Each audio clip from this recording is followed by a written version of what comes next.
Good evening and welcome to the closed session portion of Beaumont City Council meeting for Tuesday, April 15th. I will go ahead and open this meeting at 5:02. Call this meeting to order, and can I have a roll call, please? Councilmember Fenn? Here. Councilmember Martinez? Here. Councilmember White? Here. Mayor Pro Tem Voigt? Here. Mayor Lara? Here. This meeting will be open to the public and conducted in a virtual format to be inclusive of all participation preferences. Public comment participation is encouraged by emailing comments to the city clerk's office or by calling in using the phone number provided on the front of the agenda. Nicole, do we have any public comments for closed session? I have no written requests. Mia, do we have any callers on the line? No callers. Mr. Pinckney, can you please read the items for discussion in closed session? Yes, the council will meet in closed session. Item B1 is conference with real property negotiators.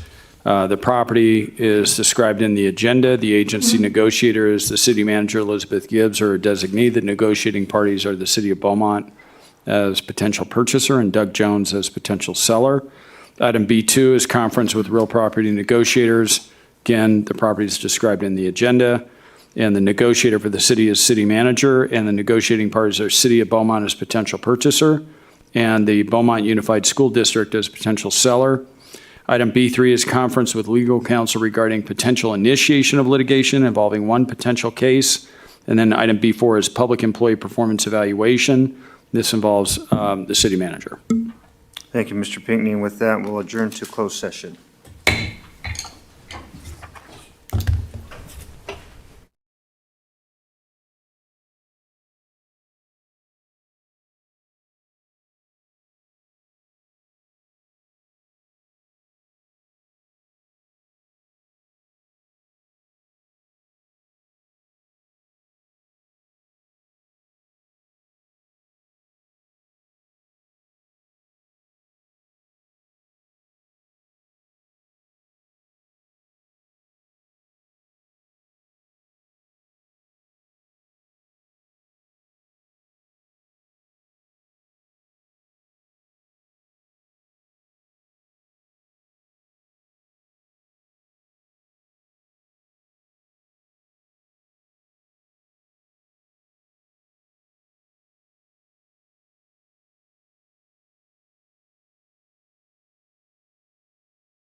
Good evening and welcome back to our regular session for April 15th. I'll go ahead and call this meeting to order at 6:46.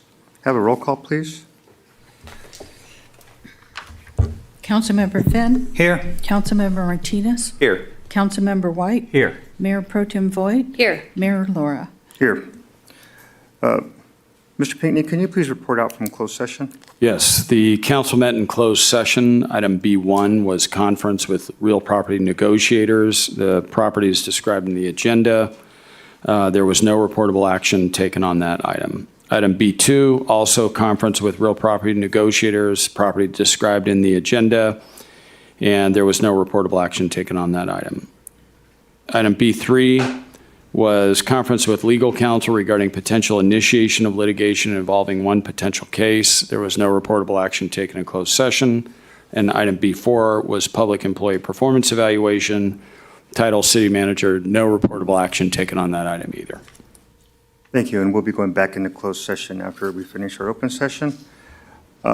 This evening, we have an invocation by Pastor Kent Spencer with Gospel Community Church in Redlands.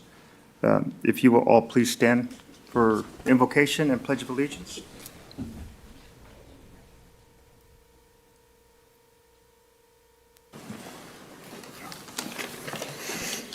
Good evening. Oh, that's loud. Let's pray. Dear Father, thank you for the opportunity to pray for this city council meeting tonight. I pray that your wisdom will guide and direct the mayor, pro tem mayor, council members, and city officials in crucial, essential matters that affect the future of the people, businesses of the city of Beaumont. Thank you again for this privilege to pray over these council proceedings tonight. We ask all these things in the name of Jesus Christ, our Lord. Amen. Amen. Please join me in a pledge to the flag. I pledge allegiance to the flag of the United States of America and to the republic for which it stands, one nation, under God, indivisible, with liberty and justice for all.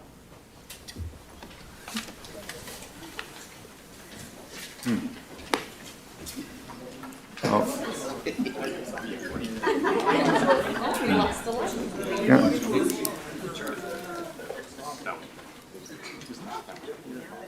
All right. Do you have any conflict of interest or disclosure at this point? Mayor, I'm going to recuse myself on J1 and J2. Okay. And since we are recusing ourselves, I will recuse myself on item J4 for reasons previously stated regarding my husband's appointment. Mayor, I'm going to recuse myself on item J7 as I serve as the city attorney for the city of Banning, and that involves a matter with the city of Banning. Okay. Thank you very much. That brings us to E, announcements, recognition, and proclamations. E1, CAPIO Epic Award and certifications of recognition for city communications and events. Okay. Thank you, Mayor.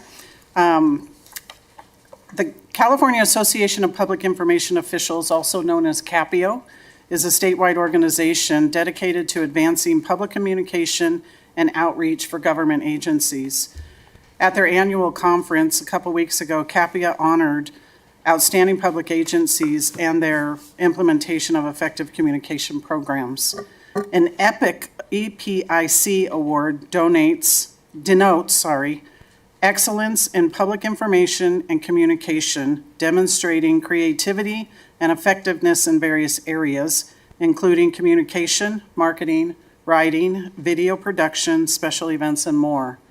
With over 500 entries into only 6 major categories, I am very excited to announce that the City of Beaumont was honored with not 1, not 2, but 3.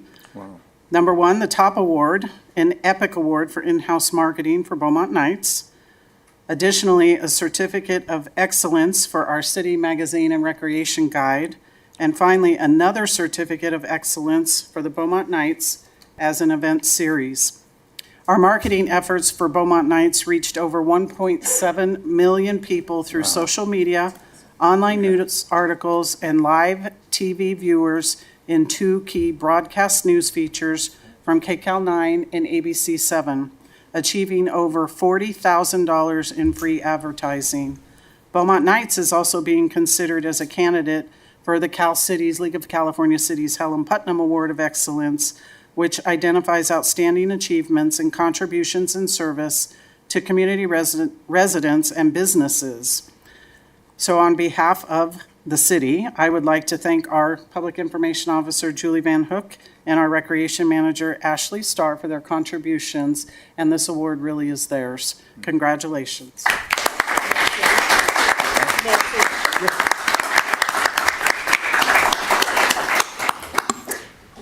Ladies, on behalf of the council, I just really wanted to thank you for your efforts and your work. I want to read a text message that I received last Friday.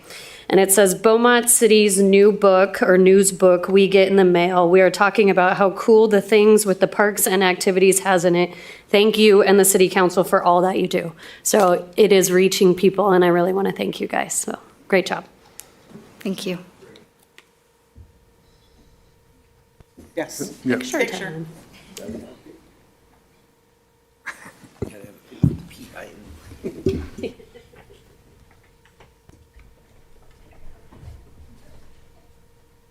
Somebody lowered this chair.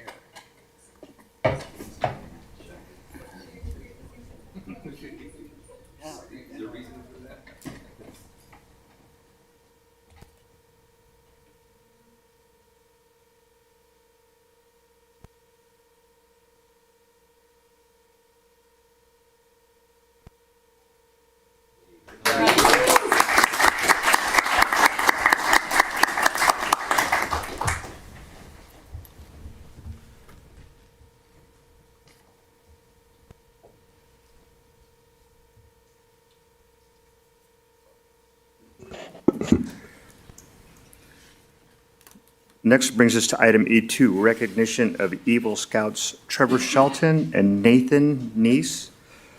To both you gentlemen, by completing the arduous task required to become an Eagle Scout, you have demonstrated the qualities of leadership, honor, devotion to duty, and patriotism. That distinguishes your character. You have set an example for other scouts and made your parents, family, and community very proud. So congratulations to you both. We have acknowledgement here for you as well.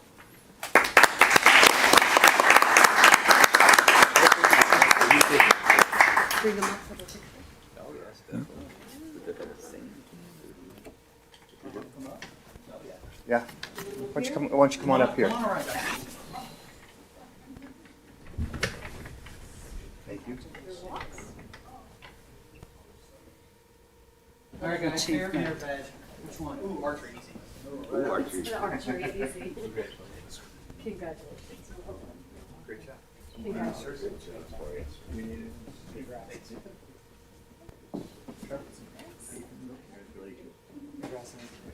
Oh, your favorite.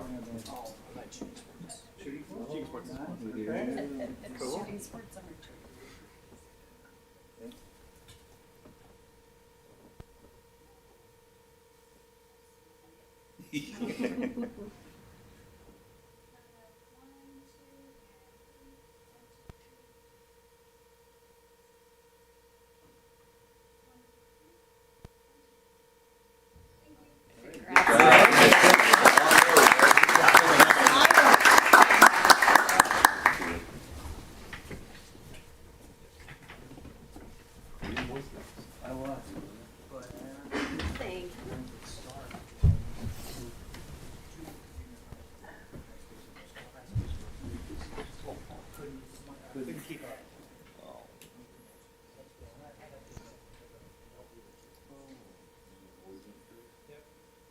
All right, that brings us to item F, public comment period. Any one person may address City Council on any matter not on the agenda. There is a 3-minute time limit on public comments. There will be no sharing or passing of time to another person. State law prohibits the City Council from discussing or taking actions brought up by your comments. This meeting will be open to the public and conducted in a virtual format to be inclusive of all participation preferences. Public comment participation is encouraged by emailing any comments to the city clerk's office or by calling in using the phone number provided in the front of the agenda. Anyone in person wishing to speak can do so by filling out a form at the back of the room and handing it to a staff member. Nicole, do we have any public comments on items not on the agenda? I have no written requests. Mia, do we have any callers on the line? No callers. Okay, that brings us to the consent calendar. But before we get on the consent calendar, do we have any public comment on item, J1?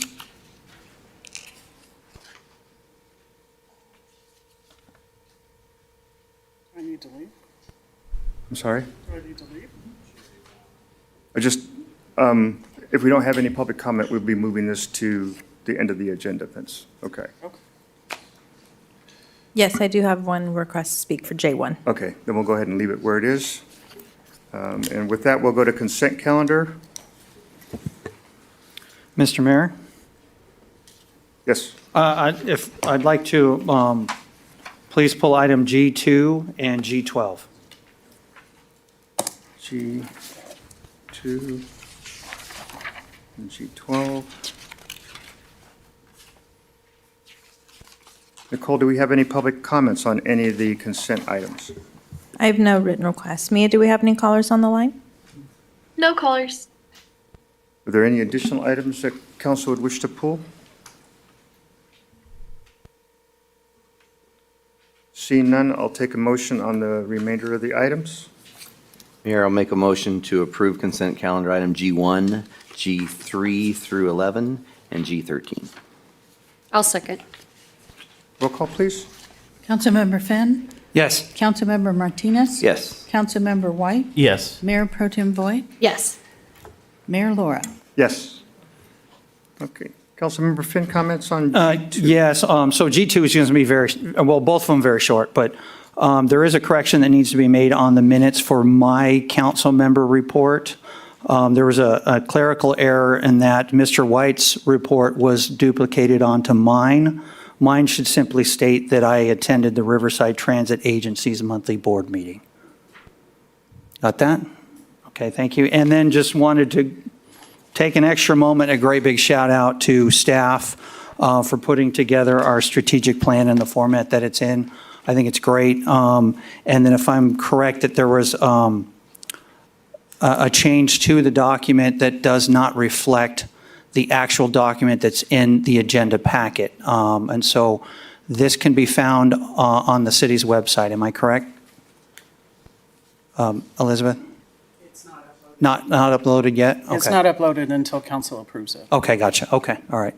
And that was my only comments on G12. Okay, would you like to make a motion on those two items? Sure, I move to that we approve consent items G2 and G12. I'll second. A roll call, please. Councilmember Finn, Yes. Councilmember Martinez. Yes. Councilmember White, Yes. Mayor Pro Tem Voigt, Yes, and I Mayor too Laura. echo the sentiments of the strategic plan. Thank you. Sorry. That'd be quick. And yes. Okay. All right, that brings us to public hearings, items LI1. Youth Council? Youth Council report, oh, I'm sorry. And I know that there was Youth Council report, item H. And we have representatives today. Wearing their swag, too.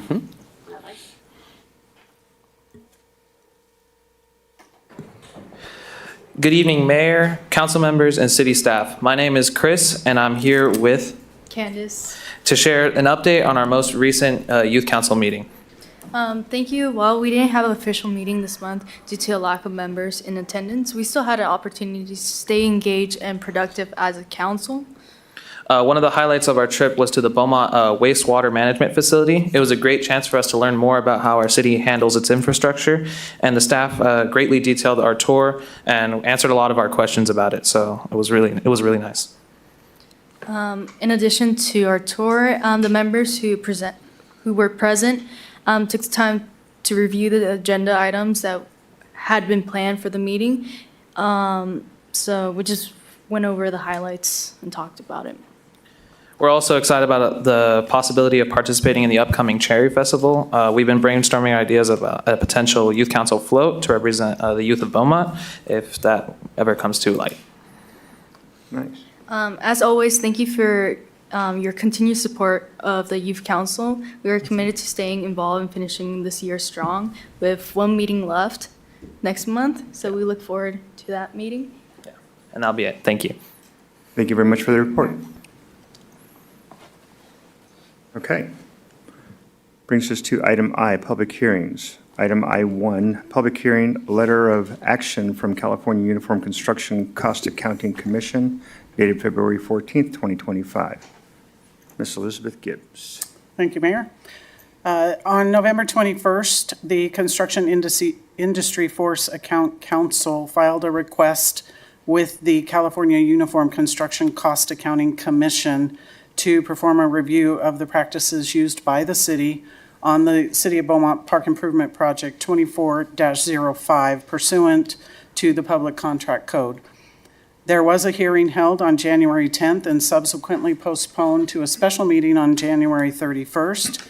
City staff, myself, and legal counsel attended both meetings and presented evidence contrary to CFAC's position.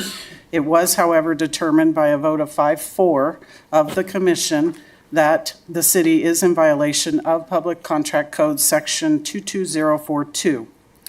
The requirement of that is to present the commission's finding to the body within 30 calendar days of receipt, as well as hold a public hearing within 60 days of receipt of finding. Therefore, the recommended action is to hold a public hearing and acknowledge receipt of KUCAC's letter dated February 14th. And that concludes my presentation. Thank you. With that, I'll go ahead and open the public hearing at 7:02. Nicole, do we have any public comments on this item? Yes, sir. I have an in-person written request. Patricia Rescon.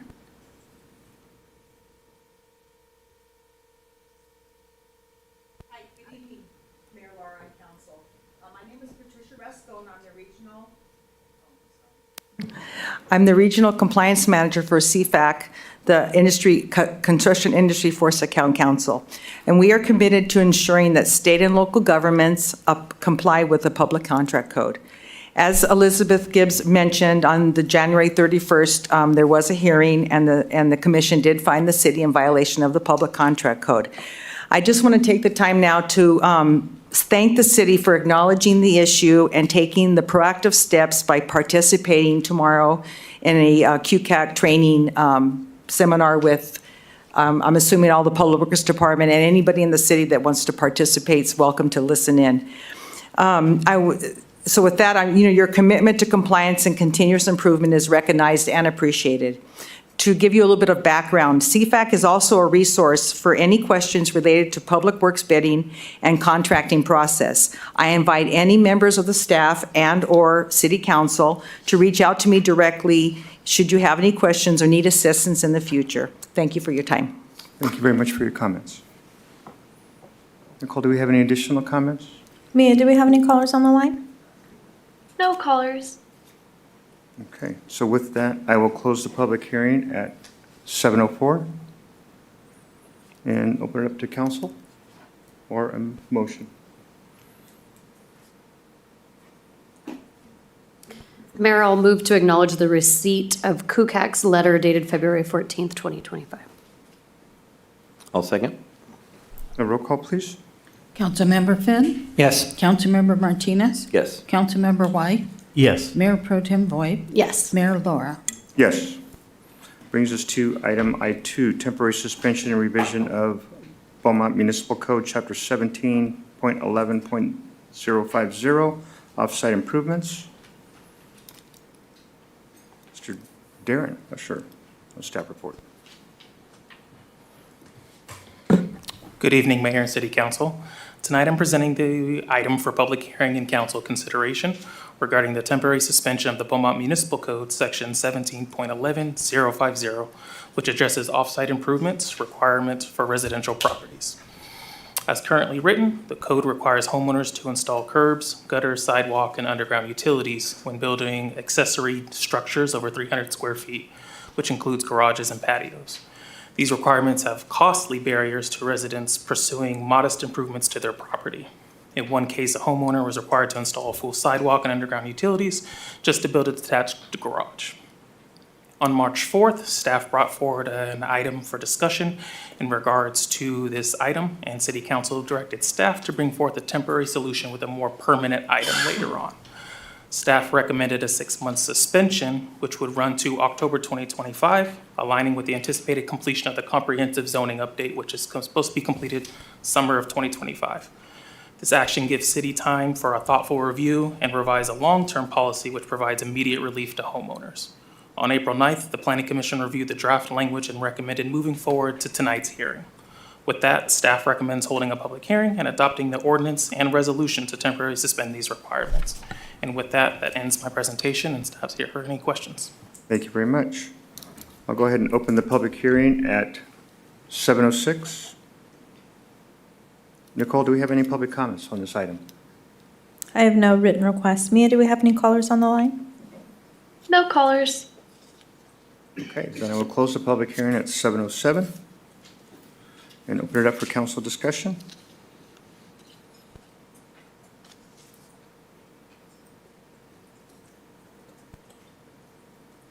All right. Mayor Pro Tem Voigt? Yeah, seeing no further discussion, I will move to waive the first reading and approve the recommended action. Do you I'll need second. it fully read? Sorry. Oh, sorry. I'll go ahead and close the public hearing at 7:07. Ready? And yes, can I roll call, Good for roll please? Councilmember Finn, Yes. Councilmember Martinez, Yes. Councilmember White, Yes. Mayor Pro Tem Voigt, Yes. Mayor Laura. Yes. Item I3, can I continue the public hearing to consider a resolution repealing the Noble Creek Vista Specific Plan?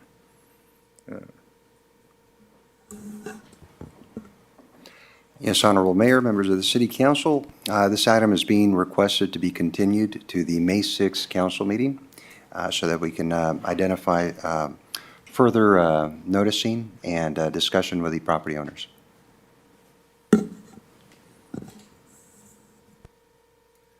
Okay. Go ahead and open it up for public comment, or just, right?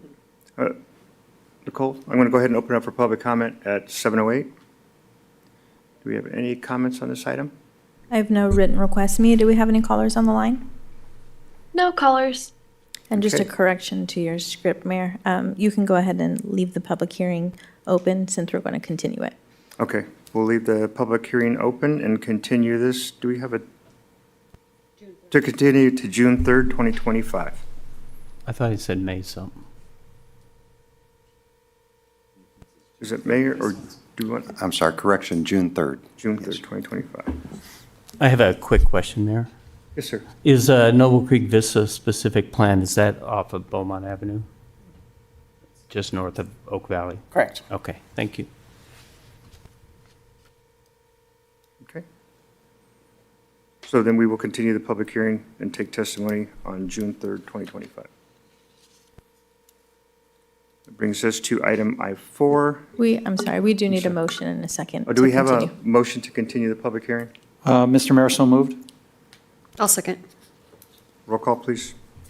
Councilmember Finn, Yes. Councilmember Martinez, Yes. Councilmember White, Yes. Mayor Pro Tem Voigt, Yes. Mayor Laura. Yes. Brings us to item I4, continue the public hearing, Plan 2025-0164, Beaumont Municipal Code Amendment to Chapter 17.11.110, Home Occupations. Staff report by Gus Romo. Yes, Mayor and City Council. At the recent Planning Commission meeting, there was discussion on changes to the standards, and we want to take that back to the Planning Commission. That's, so the Planning Commission instead recommended that we just take those comments and bring them forward to the City Council. They were fine with the recommendations that they made to those comments. So we're going to go ahead and bring this to you on May 6th to be able to identify those changes with the city attorney, make those changes without having to go back to the planning commission. Okay. Thank you very much. And with that, I'll go ahead and open the public hearing at 7:10. Nicole, do we have any public comments on this item? I have no written requests. Mia, do we have any callers on the line? No callers. Okay, with that, I will go ahead and close the public comment, or the public hearing at 7:11. And what I'll do is I'll make a motion to open the public hearing, take testimony, and continue the item to May 6, 2025 at the city council meeting. So we don't Do we- close this public hearing, right? We can, technically, we would leave it open. You said it Okay. in your motion. It's okay. Okay. Okay. I'll second. Roll call, please. Councilmember Finn, Yes. Councilmember Martinez, Yes. Councilmember White, Yes. Mayor Pro Tem Voigt, Yes. Mayor Laura. Yes. That brings us to action items. J1, authorize the Fourth Amendment to the City Manager Employment Agreement. Staff report by Carrie Mendoza, and Ms. Gibbs will recuse herself on this item.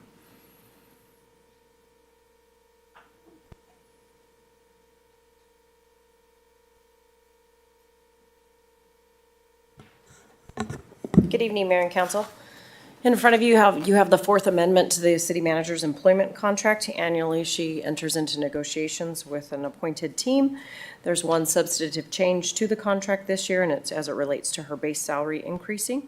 The remainder for this fiscal year is approximately $54.94, and the rest will be fully budgeted in next year's personnel budget. I did provide copies at the back of the room of the original contract and the first three amendments, if there's any questions, and I'll be happy to answer any additional questions you might have. Thank you very much. Nicole, do we have any public comments on this item? Yes, I do have an in-person. Michael Simon?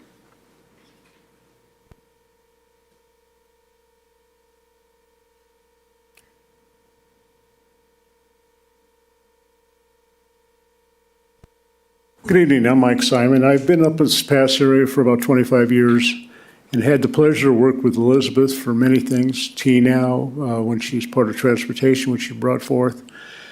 And during the time of Beaumont's, let me say, sad time, where she came in as the interim city manager, she helped straighten it out.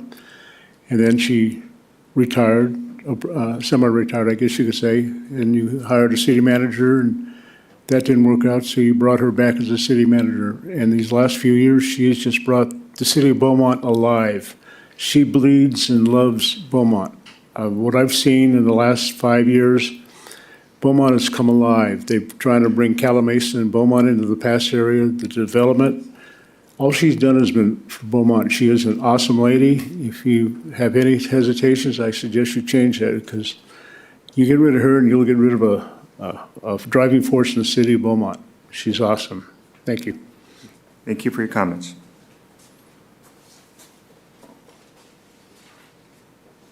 Mia, do we have any callers on the line? No callers.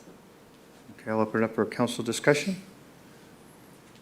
Councilmember Martinez. Yeah, I just want to comment that it would be a pleasure approving the Fourth Amendment with Ms. Gibbs. I think she's been a substantial influence in the city's progress, and I think she's been a tremendous support from staff and community. So it'll be a pleasure to do that. Thank you. Councilmember Finn. Yes, I'd like to echo Mr. Martinez's comments, that I believe that Elizabeth puts the city of Beaumont first and is putting forth her best effort in all that she does. Thank you. I appreciate her dedication to this city, and wouldn't have no problem. I'll make a motion to approve the Fourth Amendment to the city manager employment contract.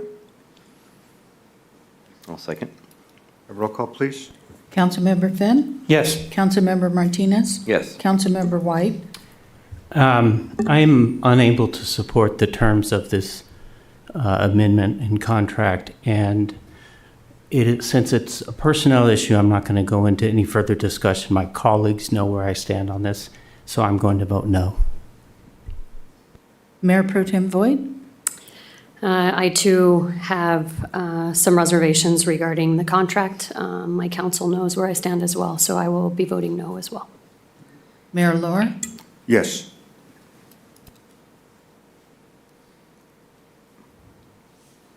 Get her back in.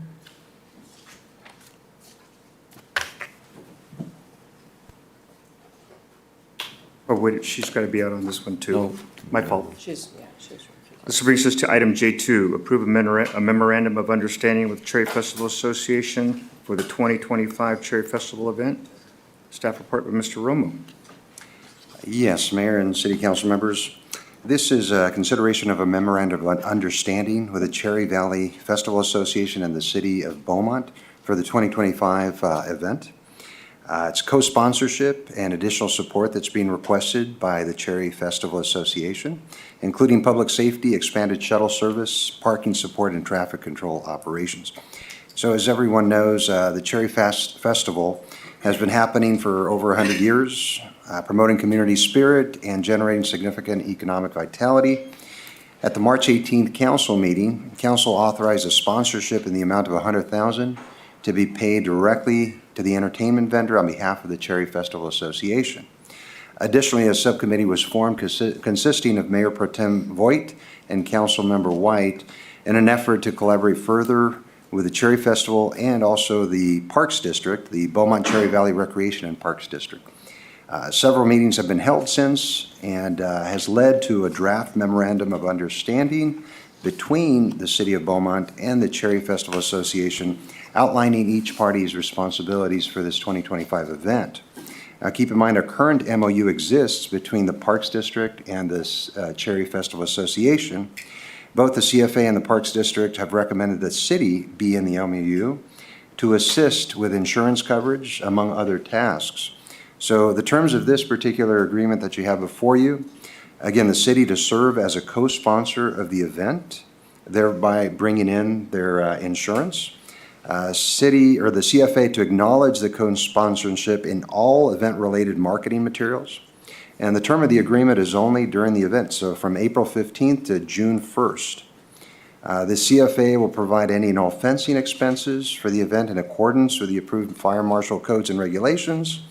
CFA will be held responsible for maintenance expenses made necessary by the event. And there's several other responsibilities that are outlined in your report. I won't get into them. They are here for the public record. And the cost of the event, you look at the police department services in the amount of $60,000, shuttle services provided by the city in the amount of $6,172. Fire services at this point are not known. And there's also traffic management and parking management from a private contractor that's currently unknown. So there are other potential costs, including insurance authorization from the city's insurance carrier. However, since the writing of this report, the Parks District has informed the city that they would not require additional third-party insurance and would accept the city's self-insured coverage. Staff would like to revisit the MOU and bring this back. We'd also recommend that the Park District be included in the MOU so that there are 3 parties involved as opposed to 2. So right now, our recommended action is to discuss the draft MOU, not approve it this time, but to continue it to, at this point, we're asking for a special meeting because of the timeline for this event. This is coming so quickly.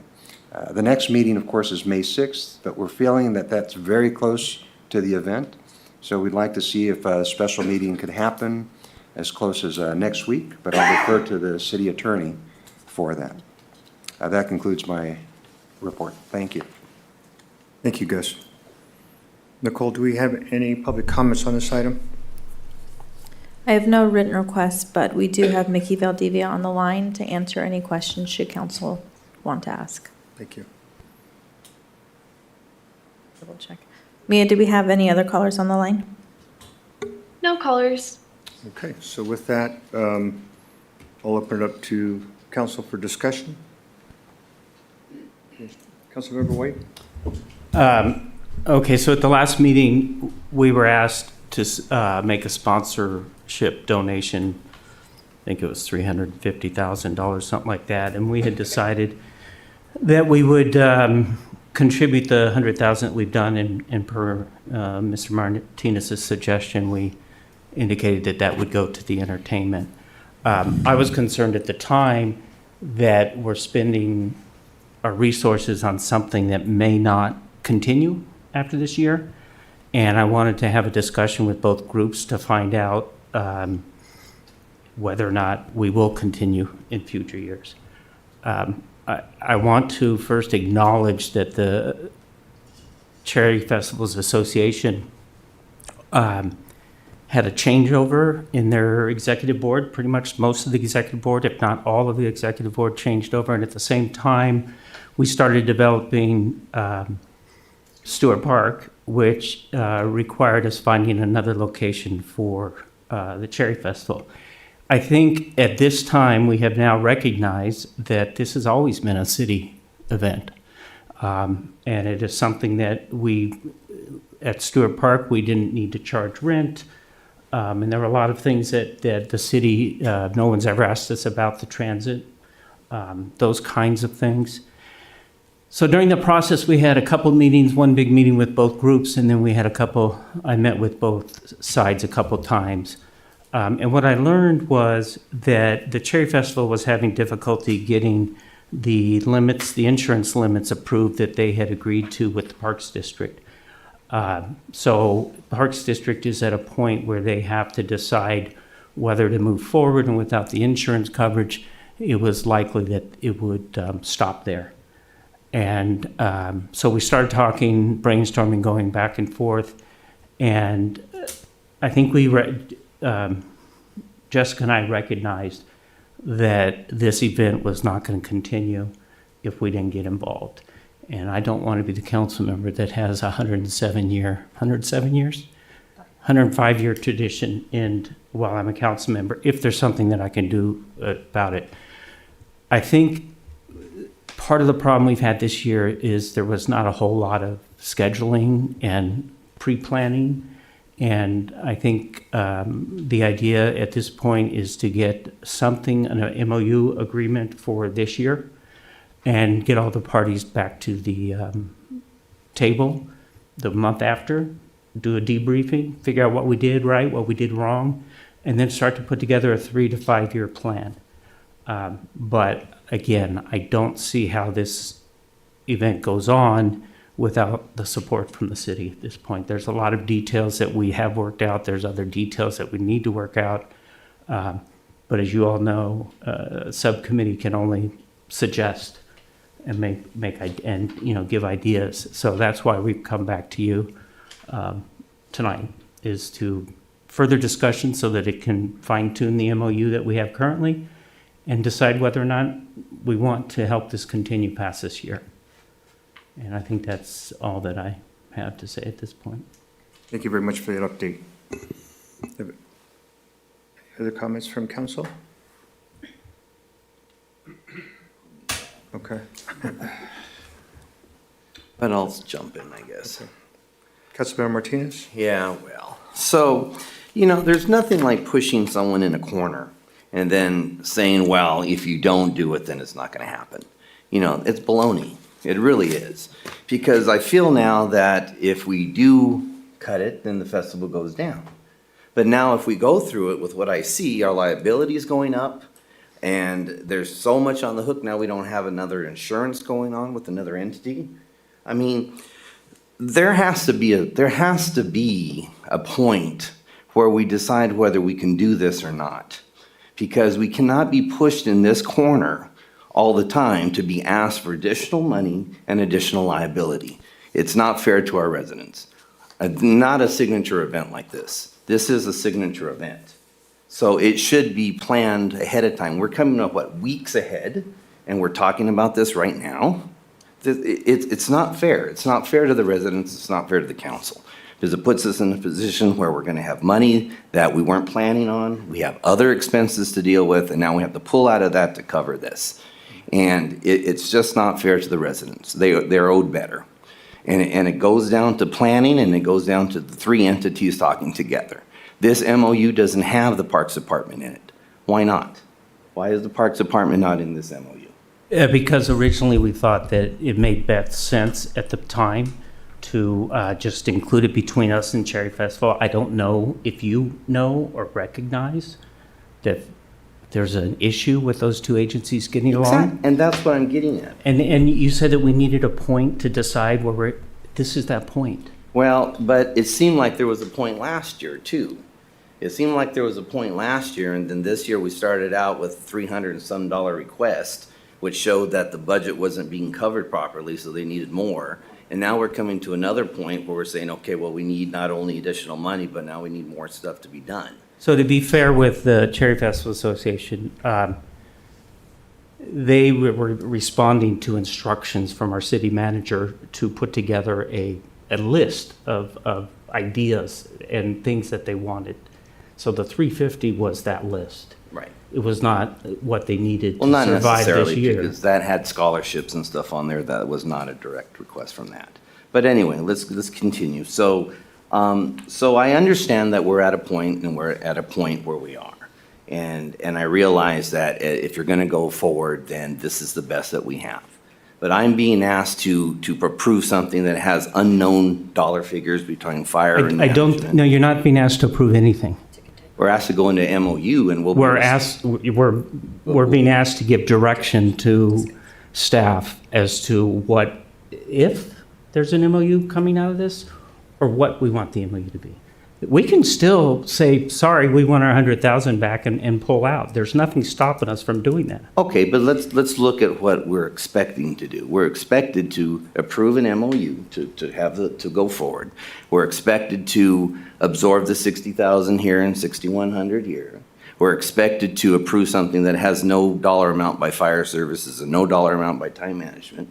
So we're going to figure those in with X. So traffic management's a $65,000 quote, but that was just for traffic control. Okay. We're going back to the consultant on that to find out what they would charge to do the actual parking management, taking Right, tickets and that kind of thing. But if you're approving the MOU now, then you're already going into partnership, and whatever that number is, whether it's 60, 80, 90, you're saying we're going to cover that because we're agreeing to be a partner with that. So the thought is that the revenue from the parking tickets would pay for the parking contract. Well, my concern is if you're going to be a co-sponsor and you're putting your name on that, then that puts our city to say that we're going to cover what needs to be covered. We have been sued multiple times over the years for issues that have happened at the Cherry Festival, and just because we're not a co-sponsor, because it happened on our property, we're still responsible. Right, and I know that. And let me be fair, I'm not anti-cherry. I don't want a cherry with a big slash through it. So let me get clear. What I'm upset about is the timing and being pushed in a corner and how we got to this point. We can all- So I'll clarify. So the questions I had, let me get to that first before I get off my sermon thing here. So first of all, we didn't have an MOU with the Parks Department in this, which concerned me because we're on their property, we're doing parking, yet they're not in here. So to me, they should have been on here. I know there's issues, but that goes back to if we can't have three entities work together, then someone needs to either figure out how to do that or someone needs to step back. That's why they're polling it, is to make sure we have all three agencies on the MOU. That's Right. why we're not voting on the MOU tonight. Okay. And to clarify, the Cherry Festival and the Parks District do have an MOU together. I know that. I So know there that. was the But- assumption that theirs covered that portion of that. Right, but to me, if you're on their property and you're covering their parking, they should be privy to that party, to that MOU. Even if they're not contributing, they're acknowledging that, yeah, you're doing the management of parking on my property, therefore we acknowledge that. That's what I'm looking at. For the acknowledgement. Right. So that was my question. The liability, of course, always comes with any event, so I understand that. The fee for parking was mentioned, but I know as a city, we don't have time to justify a fee, so we wouldn't be doing that, and I don't know if we'd want to do that. Yeah, I don't think that's true. I think we can charge, Mr. Pinckney, if we contract with the traffic company and we sell parking tickets, do we have to approve that as a fee?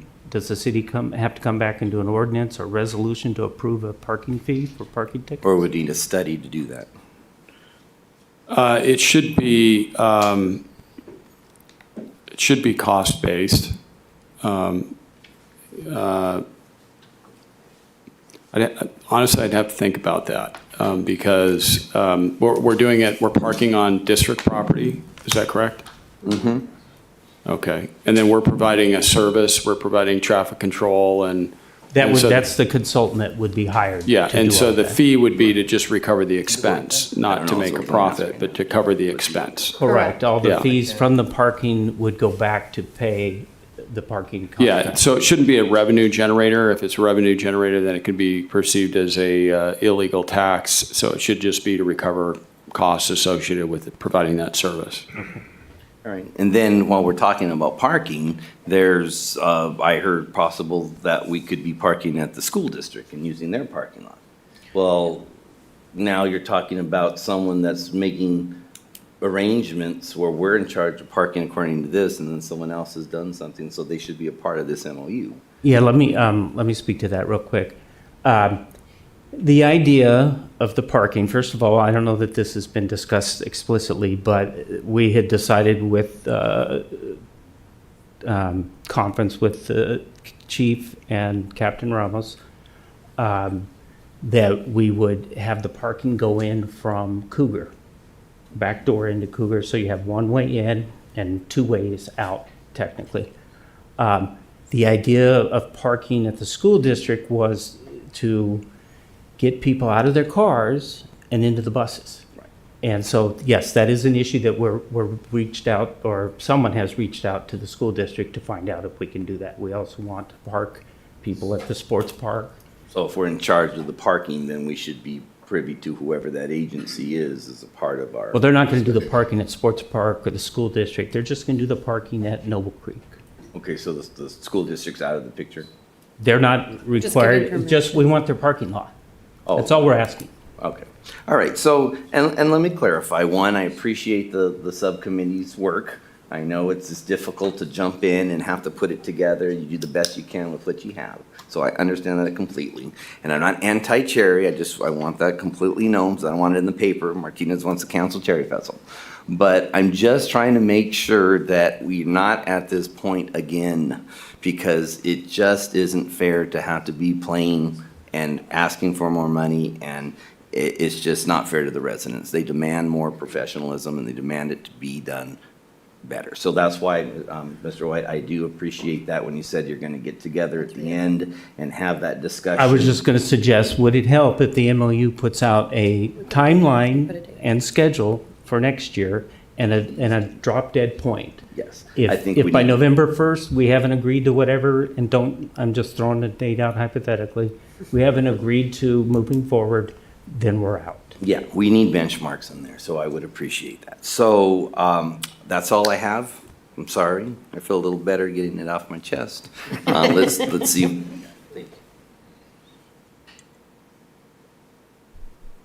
Okay, no, I've got a couple questions. So, I too am a little concerned about the lack of, I guess, clear information.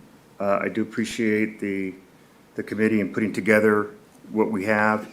On the venue, it indicates that $35,000 has been paid and $12,500 is remaining, a remaining expense, but I thought the venue was $50,000.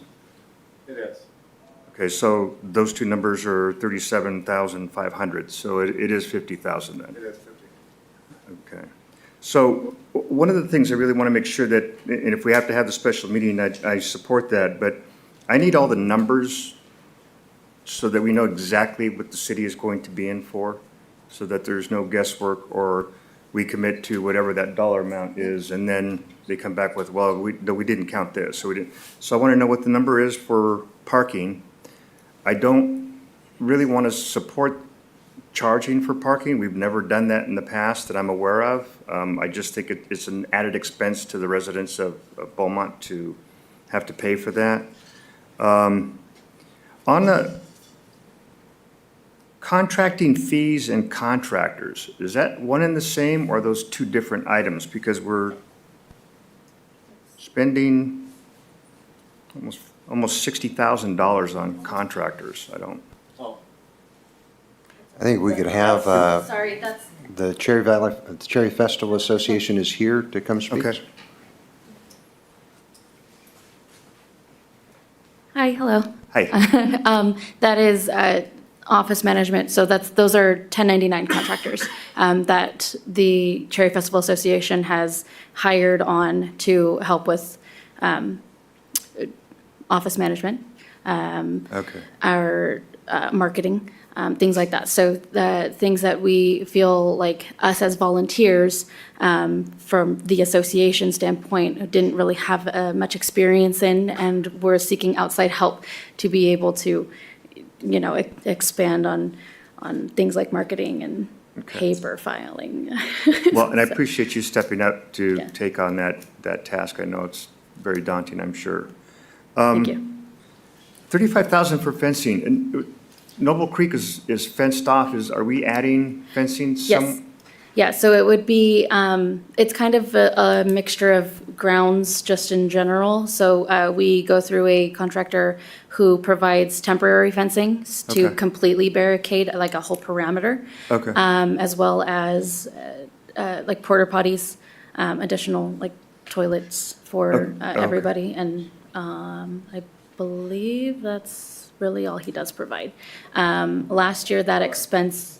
He also provides all the water sources. Oh, yes, he does. He provides the water sources for like our food vendors, and of that sort. So it's the number of items that's Yeah. provided by the And fencing so contractor. because of that, our expense last year, for example, was about 29,000. Okay.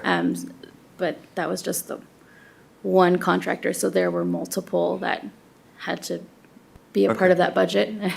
So I tried to. Okay, that helps. So we need numbers for the traffic, we need numbers for fire services.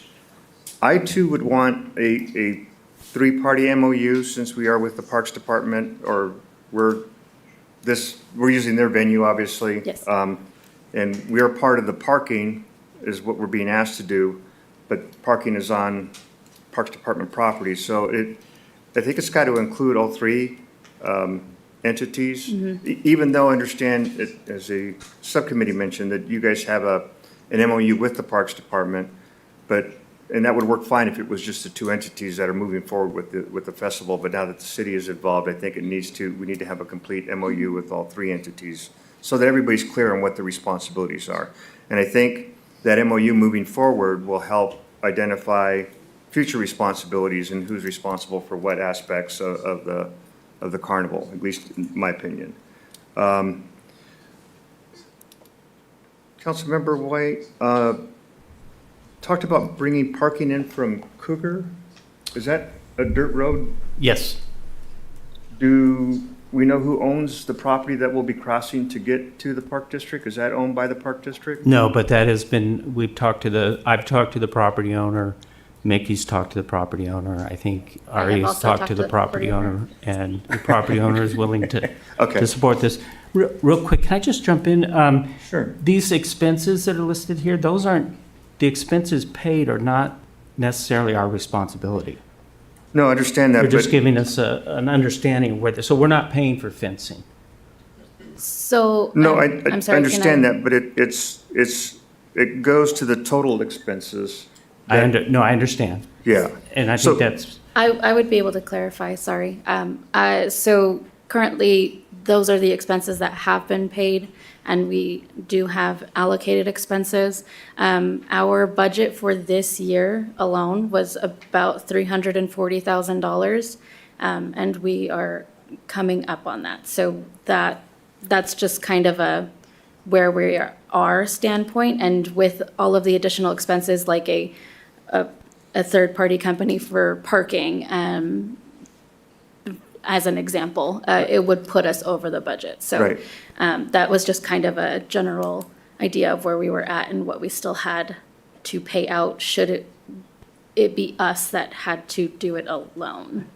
Right, and that's kind of what my concern was, is that if you add up the remaining expenses, even if you add the 100,000 that we're gonna put in, I think they're about $26,000 short, is what it looks like to me, based on the remaining expenses, and we don't even have a full parking expense yet. Correct. Or the fire services. So my point is that if we were to agree that, let's just say we'll cover the, whatever that is, let's just say it's 100,000 for the sake of argument. And then when you do the math, you're still $30,000 to $40,000 short. Now my concern is that we come back to the city again for another bite at the apple, and we just can't continue to do this. So I want to know what all the expenses are up front and what our fiscal responsibility will be for the festival. I mean, I want to help support it, but I got to know the size of the check that we're going to write if we can afford that, because it does come out of the general fund. That's all I have to this point. Anybody else? Yeah, so. Mayor Pro Tem Boyd? Yeah, thank you. I appreciate that. And I can see where you're coming from. One thing to remind ourselves of this is that there is going to be income coming in from the festival. So it's not just completely what's going out. There is going to be some coming back in. So I think it's definitely an uncomfortable situation for sure. And I can agree and empathize completely with that. One thing to mention, in addition, fire has never really been included in this discussion ever previously, just along with transit as well. It's always just been the check for police services. So we've never kind of allocated that from what we have discussed previously. The other thing I want to mention is that the reason why parking keeps coming up is because there was a safety concern with traffic and the flow in which it came from, and that came from the city. So I want to make sure that we are, to a certain extent, taking accountability, that we are the ones that are imposing that enforcement. And if we do seek to pose that type of enforcement, then I think that there is some accountability that we have to hold ourselves to. And that's why the suggestion from the committee was that we kind of contain the perimeter essentially, and then it moved towards, well, maybe we could do with parking to help encourage the safety on the perimeter of the event, because that was the big discussion. People were running across Oak Valley Parkway last year, parking on the wrong side. So we had liability there that we're essentially trying to mitigate as well by adding in this traffic flow, by aiding in the discussions with the, well, we didn't really aid in the discussions with the school district, but by encouraging that kind of route and pushing that transit component of it.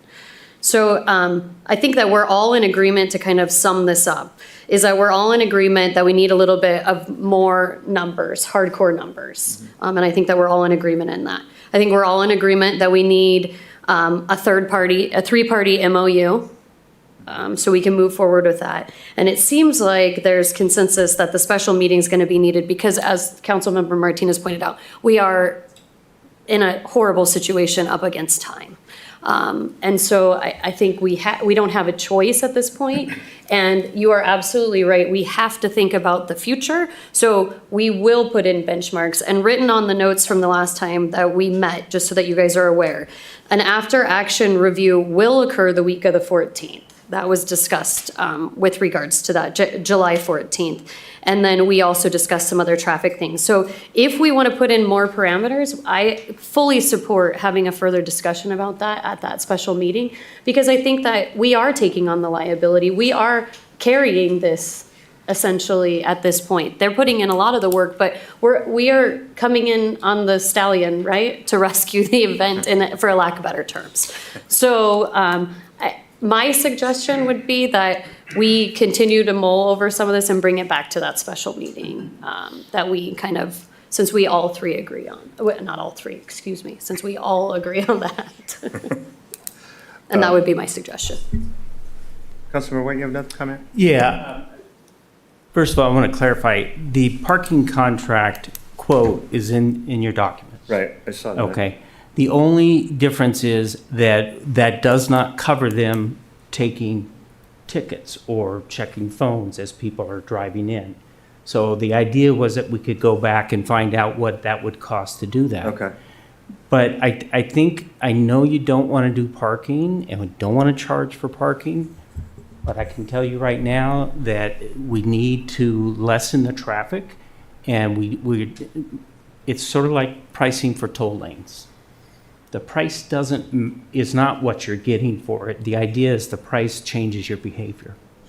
So if the ticket price is high enough that it gets families to pair up into cars, or go to the school district or go to the Parks District and ride a bus for free. That's what we want to do. Then we have less chaos and less traffic around the event. And if at the same time we're charging a rate that is moving people out of their cars and into our transit, then we can use that to pay back the traffic. So you don't need to do parking. If you don't want to charge for parking, you have everything you need on parking here. Okay. If you want to charge for parking, which I highly recommend that we use this to get people into the buses, then that's unknown. That amount is unknown. I wasn't clear on that. Thank you for that clarification. I appreciate that. So yeah, I'd be open to looking at what that additional cost would be. Liability insurance, do we know if the city is covered? That would be a big concern if we can't get coverage for that, so. Yes, that was a discussion that we had today. We had our risk manager talking to the JPIA rep. And because the Parks District is willing to say, we'll take your self-insured coverage, whatever limits those are, the Parks District was indicating they would be okay with. Now, we do have Mickey Valdivia on the line, if you'd like to ask him that question for confirmation, but that was our understanding. Okay. So we're covered on insurance, just to be clear. That's my understanding, as long as the Parks District accepts that. Okay. And honestly, that's the only reason we're here. Is because of the insurance. If they had the insurance, they might still be asking for our help with the police, but the insurance is the part that means this event does not go on if they don't get coverage on the insurance. Okay. Okay. So, this is looking for direction. Did we have any additional comments from council? Yes, and one of the main requests is if you believe it should be a three-party agreement, because right now it's just two. Yes. So there's a consensus on it. Yes. Do you want a motion? No, we just needed direction, and I just wanted to be clear on the record that there's unanimous consensus, three-party agreement, and we're going to be working with the Park District and their legal counsel, so it's good to know where you all stand going into that discussion. Okay. Do you need any additional information? I think Mayor Pro Tem Voigt was very clear on what the expectation was, I think. Yes, sir, and one of the things that we're going to be working on immediately is making sure we have those numbers for the costs for you before we have our meeting. Now, I would like to ask, of course, if we're having a special meeting, what day would be best? And I would defer over to our city clerk for availability of times, because I know we have a budget workshop next week and so forth. Mr. Mayor, before we go into that, I do have one quick question about the parking. I know that it was mentioned that we couldn't charge more. In the analysis of trying to figure out what the cost is, would we take the number of nights that we have, the number of available parking within the Parks District, and then the estimated cost for traffic, and then calculate out and hopefully try to reach a break even? Would that be the mindset towards that? That could be the case, sir. My understanding is we're looking at about 3,000 cars a day. So if you were to take a figure of, we had played with $5 a car to see how much that would cover. But again, as long as that money is just covering costs and it's not creating revenue, as our city attorney is indicating, we don't have to establish a fee basis and come back to you for approval on that. Okay, all right. And I was relatively quiet on the other comments, but I support what Mayor Pro Tem Voigt brought up. Okay.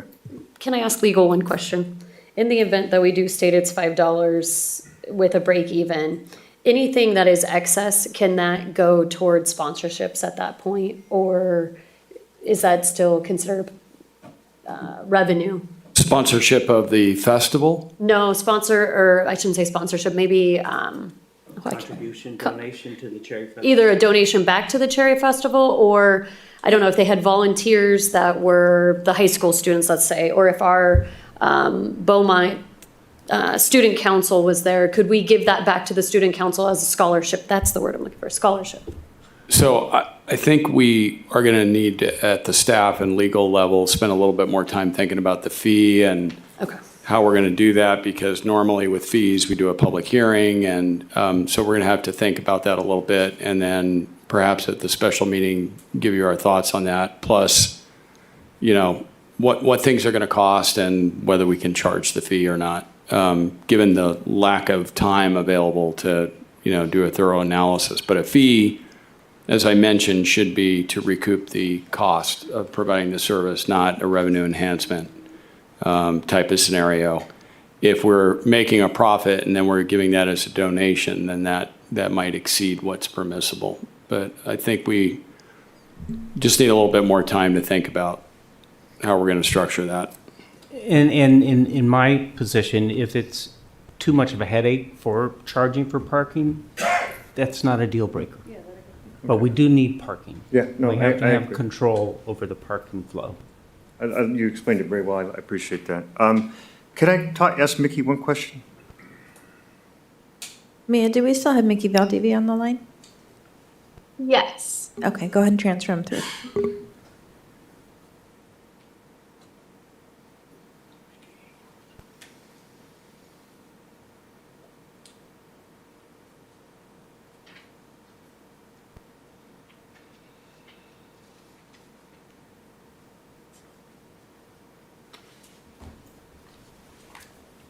Dodgers must be playing. Well, Mr. Valdivia, can you hear us? I can hear. Good evening, Mayor, members of the council. Mickey Valdivia here, General Manager of the Park District.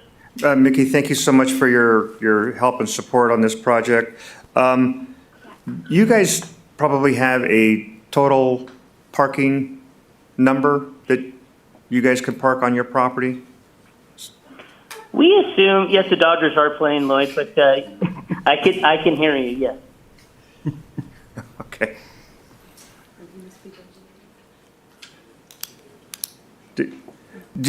You guys don't have a fee that So you've charged? there's about 900 cars, Mayor Lara, that can be parked on site. Okay, and have you charged parking before? Not at the Cherry Festival. Last year we did not, but we've charged for other events. And what do you typically charge? Would that help us? We Yeah. typically charge $5 to get in. Okay, all right. Thank you so much again, Mickey. I appreciate your time. Sure. That's all I have. So, Mr. Mayor, then that would be, we're to the point of picking a date for the meeting? And we do have a fifth Tuesday in the month. Is 2 weeks enough for staff and everybody to get this together? I think so, sir, yes. Okay, so, Is that enough time to get everything together? a week? For legal, that's what we do, legal. We've got legal, parking, fire. I won't be there.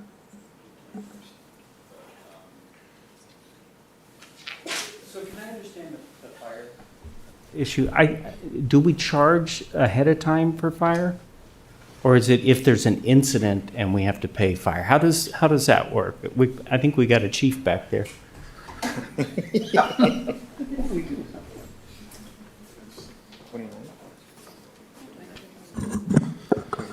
So in the past, when we have covered an event cart, it's just been charged to the city in overtime with the firefighters that are staffed. Okay. Thanks, sir. Do we need to get a number from you guys on that?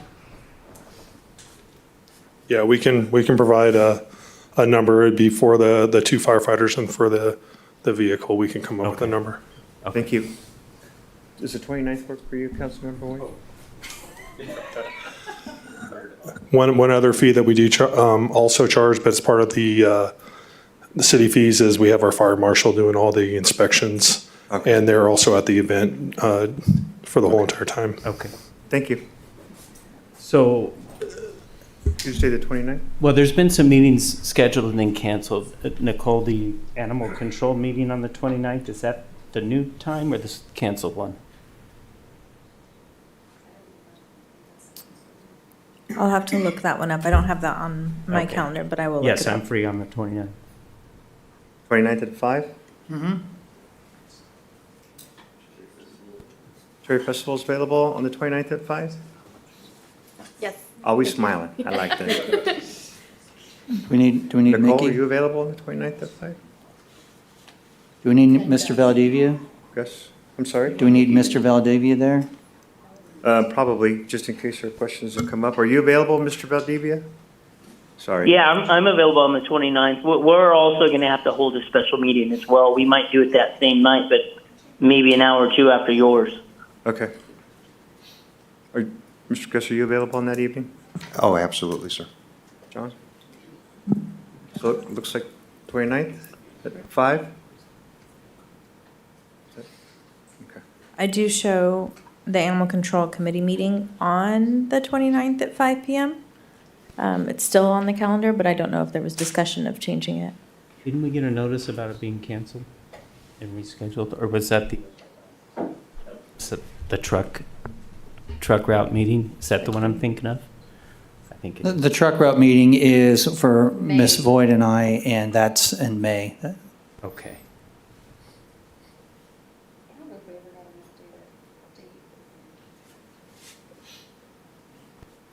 Let's go ahead and make it the 29th and see what happens if we need to reschedule. Since everyone's on board.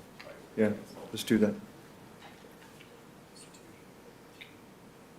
Mayor Pro Tem Voigt, Councilmember Voigt, thank you very much for your input on that. It was very helpful.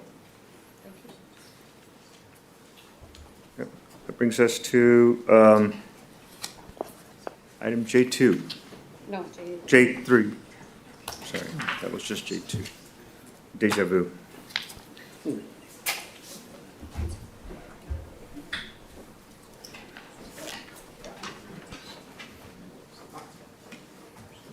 Item J3, discussion on state fire marshal's updated fire hazard severity zone maps for local responsibility areas.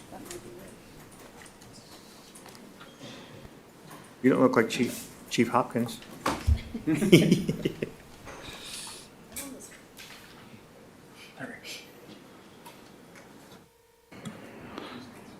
Good evening, Mayor Lara and council. My name is Clay Shepard. I'm the supervising fire marshal with Riverside County Fire, proudly serving the city of Beaumont. This evening, I'm here to present the the fire hazard severity zone maps update for the local responsibility areas.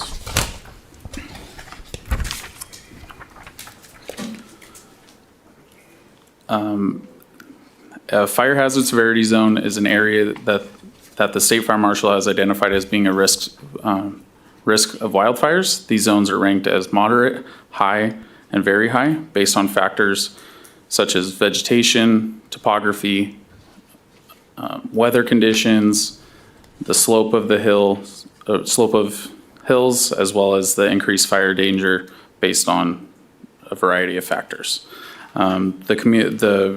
The goal of these classifications is to help communities understand the wildlife risks or the wildfire risks and take steps to stay safe. Some of the assembly bills over the last 30 plus years, the first one was in 1992, which was triggered based on a handful of fires. And they rolled out the very high fire severity zone maps. In 2021, there was an additional mandate for the responsibilities for the local agencies to take over and expand those zones by expanding them to include moderate and high, as well as the very high for the LRA. And in 2022, the required local agencies, the state required local agencies to adopt the moderate, high, and very high designations within 120 days of the rollout of these maps. Local governments cannot downgrade the state designated areas, but they may increase them if they can justify. So some of the key dates with this adoption process. On March 24th, the maps were released. Within 30 days of the maps being released, they are required to be published for public review and comment. which we have already completed that. It is on the county and the city's websites. And by July 22nd, within 120 days of the maps being posted, we are required to adopt them here within the city. And finally, within the last 30 days of the entire time frame, we are required to report that information out to the state saying that it has been adopted. On the left, we have the current fire maps, which were just released back in March 24th, excuse me. And on the right, we have the previous maps, which were from 2009 to 2011. And they were developed during that time frame, and they were the current maps until March 24th. I apologize on the printouts. There's a typo on slide 6. The minor typo was the difference between in the bottom was the very high 2025 it's supposed to be versus the pink, which is the very high from 2011. As you can see, the areas have grown as well as added the additional moderate and high areas to the maps.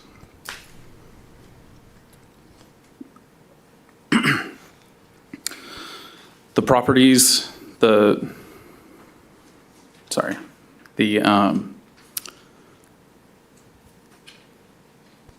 graphic provided states the different requirements for the different severity zones.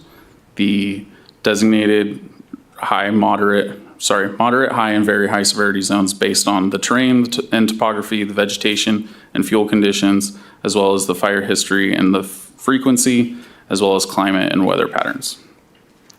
Fire hazard versus fire risk goes into this. The fire hazard maps are identified as the hazard potential, not the immediate risk of the fires. They do not factor in the mitigation efforts such as defensible space, fire-resistant construction, or local firefighting capabilities. The main change on the graphic, which even occurred since the maps were released in March, was that the 7A requirement for the high fire severity zones will take effect January 1st of next year. As you can see, on the left is the SRA requirements, and on the right column is the LRA requirements. The LRA requirements are the maps that we are going to be adopting, and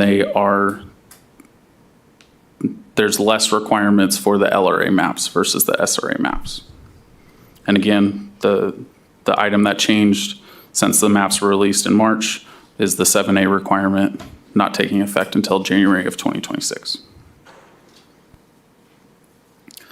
The requirements in the very high fire hazard severity zone is the 100 feet of defensible space, zone 0, non-combustible zone within 5 feet of the house, zone 1, which is 5 feet to 30 feet, which there'd be thinning of vegetation, as well as trimming up tree branches at least 6 feet from the ground and separating trees by at least 10 feet from their canopies. And zone 2, which would be 30 feet to the ultimate 100-foot total, is removing bushes from the ground underneath the trees. The new construction and renovations adhere to the WUI building codes, as well as there's disclosures required within this zone. The high fire severity zone area, there's requirements for the 7A as well, with the WUI building codes, as well as the disclosure when selling the property. And inspections occur during those times.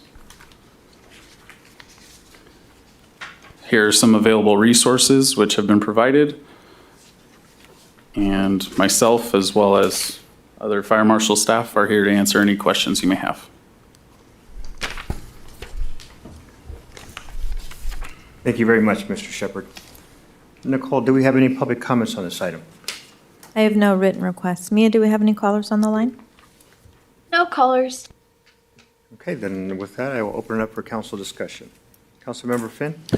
Yes, thank you. This whole thing causes me some anxiety, I'll tell you what. I'm a real estate broker, and I see that the impact that the homeowners are going to have on it.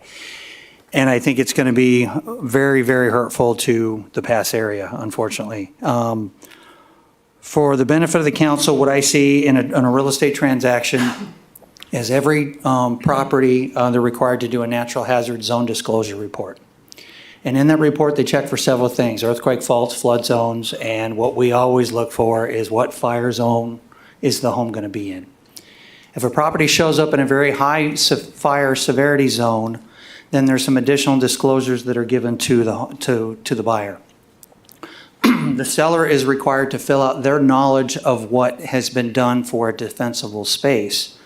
And so the current system kind of makes sense and so forth, and I understand that there are scientists and so forth that look at what has gone on and has looked at models in terms of wind and so forth, as you point out, on expanding those fire zones. But what doesn't make sense to me is what used to be an empty field, and I'm going to use Olivewood for an example, that surrounding it, the brush is low, so that can easily be mowed down, in my opinion, or be controlled.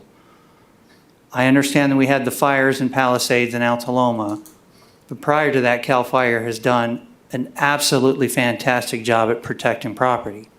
And so in general, we don't see a whole lot of devastation from fire. So recent events, the exception.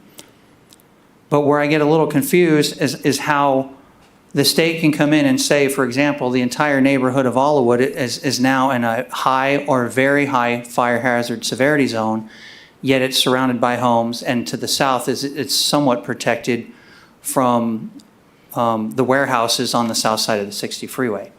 And so in looking at what needs to be done, what boggles my mind and doesn't make sense is in your presentation, for example, it says maintain 100 feet of defensible space around the structures.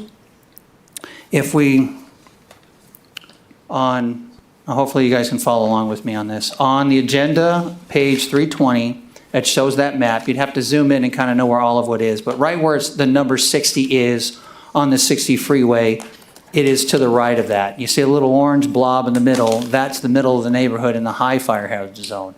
But the homes around it in the very high fire hazard zone, if they have to keep a 100-foot defensible space, their lots are 50 feet wide.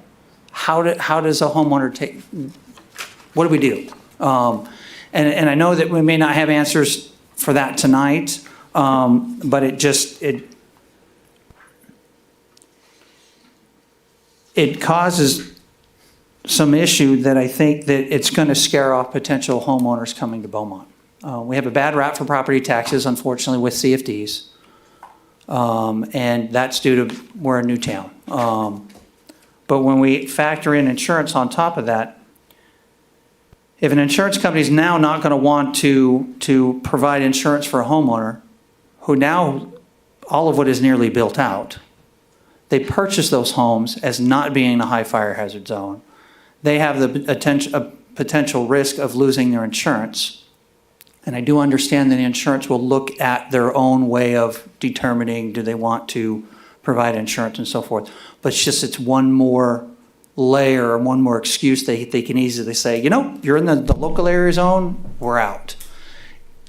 What I see it's impacting a homeowner is what may have been a $1,500 to $2,000 a year insurance policy currently. If they get their insurance canceled, they're looking at going to the California Fair Plan. That could be overloaded, and we could have problems with that at the state level. But now they're looking at $5,000 to $6,000 a year in insurance, and that just again it just exacerbates the problem.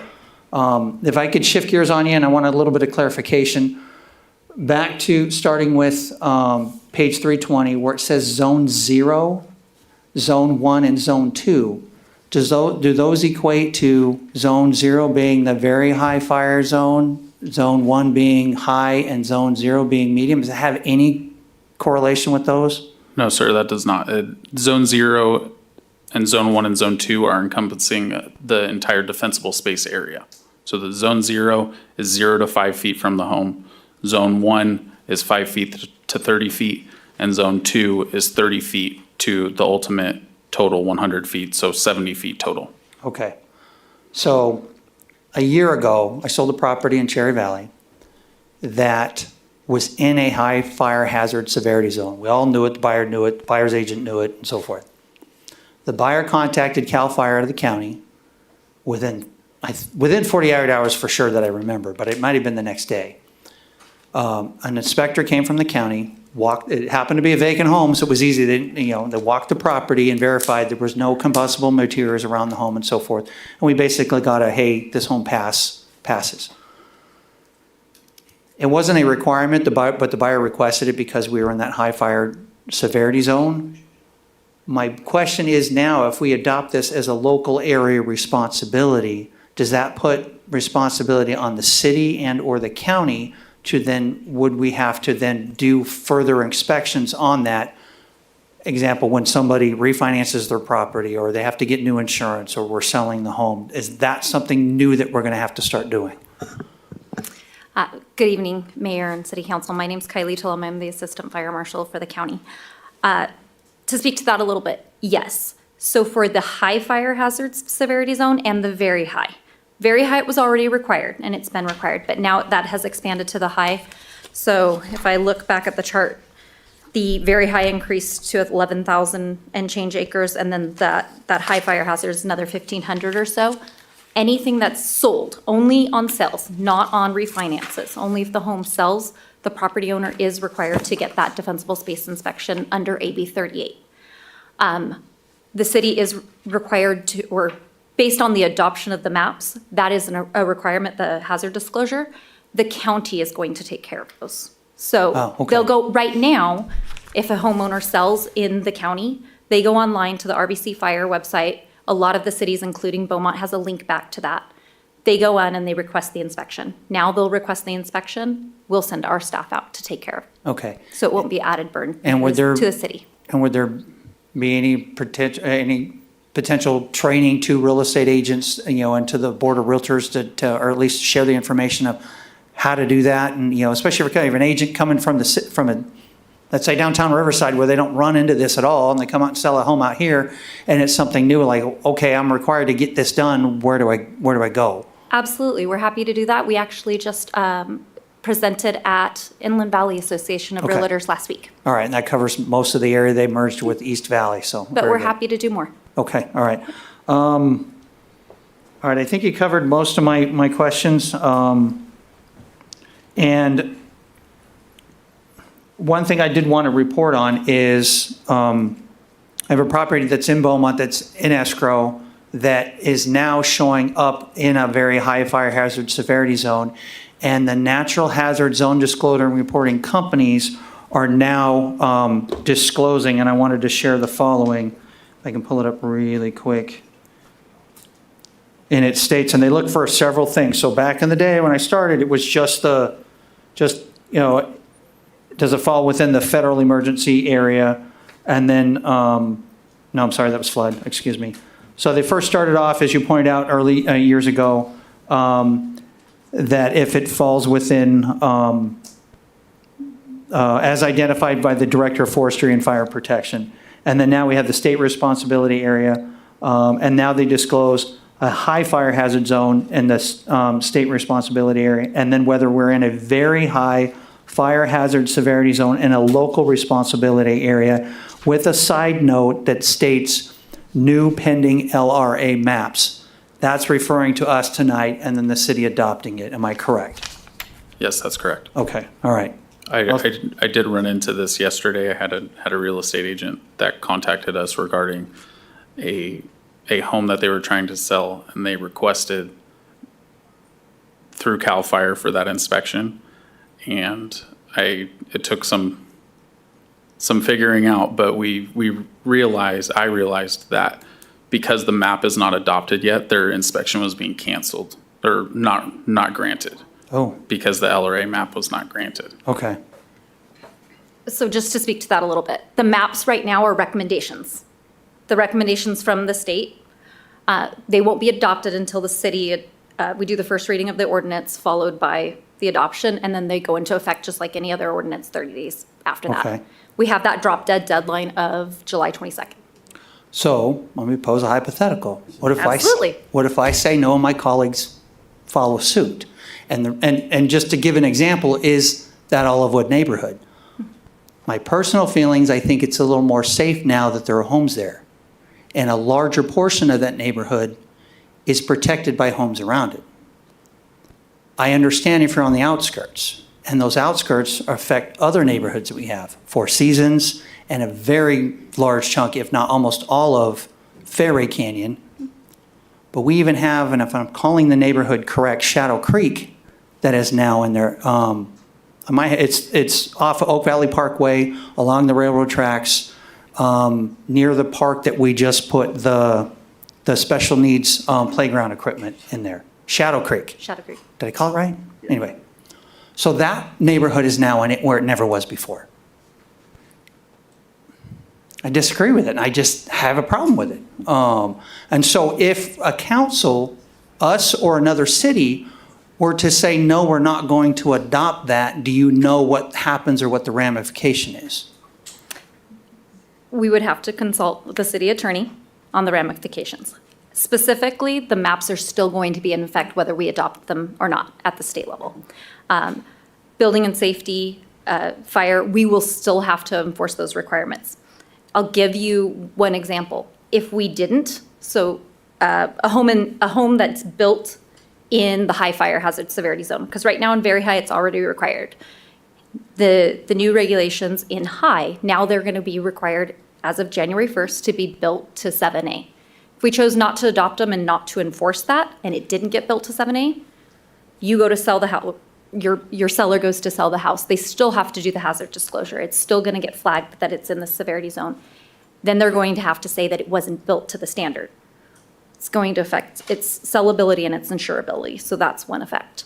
Other effects of not adopting it, there is potential for different grant funding that the city may be eligible for to help homeowners harden their homes, do the defensible space, and do some of the upgrades, specifically Zone 0, which is going to affect a lot of people because it is retroactive. It's not just a forward thinking. So people that have combustible fencing right up into that 0 to 5 foot, that grant funding could potentially help those homeowners. It could be granted the city, or if they created fire-wise communities or fire-safe councils, there's eligibility for grant funding. Not adopting the maps, although there's nothing that says that you would not be eligible, that could affect eligibility for those grants. So we don't disagree with you. We don't know that the science is correct. We don't know that not having local involvement was correct. However, this is where we're at today. And I thank you and I appreciate that. And another example is where I live, I back to a golf course, there's eucalyptus trees behind my home. Okay, that's more of a danger in my opinion than across the street. Across the street, the home exactly across the street is in a moderate zone. One block over is in the high zone.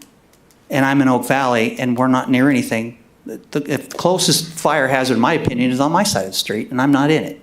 And so the frustration I see when it comes down to it is individual homes within a neighborhood may lose potential market value due to a little blip on the way the map went. And it included a home or it didn't include a home.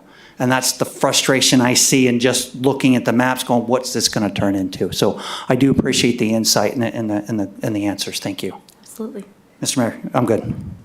Councilmember White? Can anyone say shot clock? So I'm already in the very high zone. So I'm in both an LRA and an SRA, correct? Or not? Are they overlapping? Do you want to take that? No, they are not. They're not overlapping. You would be in one or the other. And how do you determine which one I'm in? Okay, so the SRA is the area that the state has the responsibility for fire prevention and fire protection. This is typically your unincorporated areas or wildland areas. Areas within an incorporated city, unless it incorporated after the creation of the maps, is going to be local responsibility area. That's the areas that the local government has responsibility for fire protection and fire prevention. Some of that is also agricultural land and the desert lands. So if my house backs up to Brookside, on the other side of Brookside is 800, 1,000 acres of brush, I'm in an LRA. Are you in the city or just, yeah? I'm on council, so yeah, I'm in Yeah. the city. I know, sorry. I don't want to start any rumors here. Oh, no, another Not thinking. Without zooming down on the map, I would assume you're in LRA. Okay, because we are already on the FAIR plan, and the FAIR plan has failed. So a couple of questions. Are the inspections only for sales? Yes, they are only during sales. Okay, so if, who's enforcing this? So if someone's in violation of what they're supposed to do around zone 0, 1, or 2, who enforces that? And what is the enforcement mechanism? So currently, if you're in the SRA, there is a requirement for defensible space inspections. CAL FIRE actually handles those, and they do $250,000 a year is the goal, something like that. There is currently no legislation that says we have to do those defensible space inspections for every home. There is legislation coming that says that there will be. Again, it's a state mandate, so where does funding come for that? We don't know that at this point in time. Okay, and the 0 to 5 range the 0 starts at my property line, or? 0 starts at your home and goes out. So the Okay. 0 to 5 starts at the home, goes out. Then you've got 5 to 30, and then Okay. 30 to out to 100 or the property line. So 'cause so you we'll can't get to the control- up to 100 in a second, but I have about a 50-foot tree in my front yard, and some of the branches hang over the house. Those have to be removed? In zone 0, you would trim them back at least 10 foot from the house, from So the roof line. Get rid of the tree. Is it in the 0 to 5? And I need a permit to remove the And then tree? you need to replace it. It's a free permit. And then you have to replace it. Is it a free With another We How- talked about it last council. It's a free permit. And put it in the backyard. Transplant. So I could take every branch off the tree and just leave it straight up, and I'm okay? You absolutely could, sir. Okay, I think that's ridiculous. Yeah. Well, if the tree is in the 5 foot, if the trunk is, you would need to remove it. Because 0 to 5 is nothing combustible. So none of my plants can be within? Potted plants would be acceptable. All of the plants that I put in my backyard have to go? No, Within 5 it's in the backyard. 0 to 5 feet of the home, Okay, backyard or front yard. okay. And how do we get this messaging out to people, to citizens? How do we let them know that you better, get rid of the trees that are next to your house?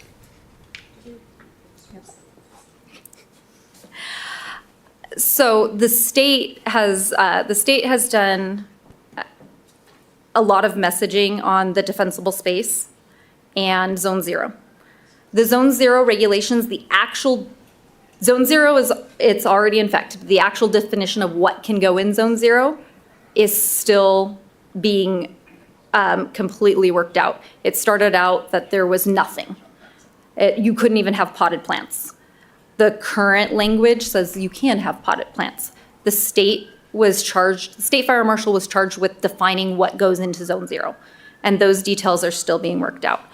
The state, once those details are exactly lined out, they'll update the website. Right now it says non-combustible zone with no real specifics of what that's spelled out. Riverside County Fire will push out that information. And I believe that the city will push out the same information as they have in the past. Okay, so I just want to be clear on my tree. That's it's not 5 feet from the house. It's probably about Is it? 15 or 20, but the branches are within 5 feet. Do I have to cut everything from within 5 feet?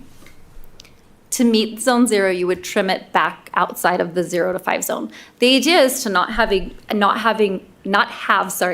branches hanging over the roof line that could allow like tree litter to fall onto the roof and Okay, such. so- Flammable. So my neighbor does not maintain their yard well, and all of their trees are hanging over into our property.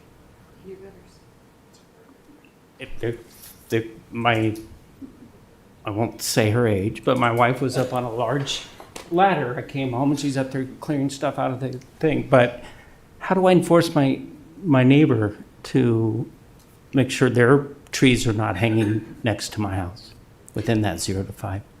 That is a question that we all have, sir. Okay. And we don't have the only choice we have in approving or not approving this is we can make it more restrictive, correct? Yes, so the legislation, going back to the second slide, so the legislation from 2022 allowed us or required the local jurisdictions to adopt the ordinance within 120 days of the maps being released, which was March 24th.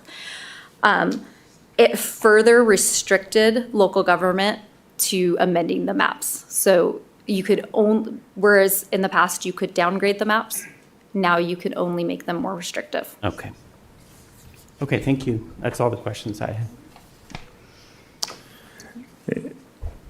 I had a question, but I believe that you answered it in regards to the 7A or fire sprinklers. That's just works towards insurance or helps a homeowner with fire insurance that nobody's going to give them. So, but I appreciate the information. It's very helpful.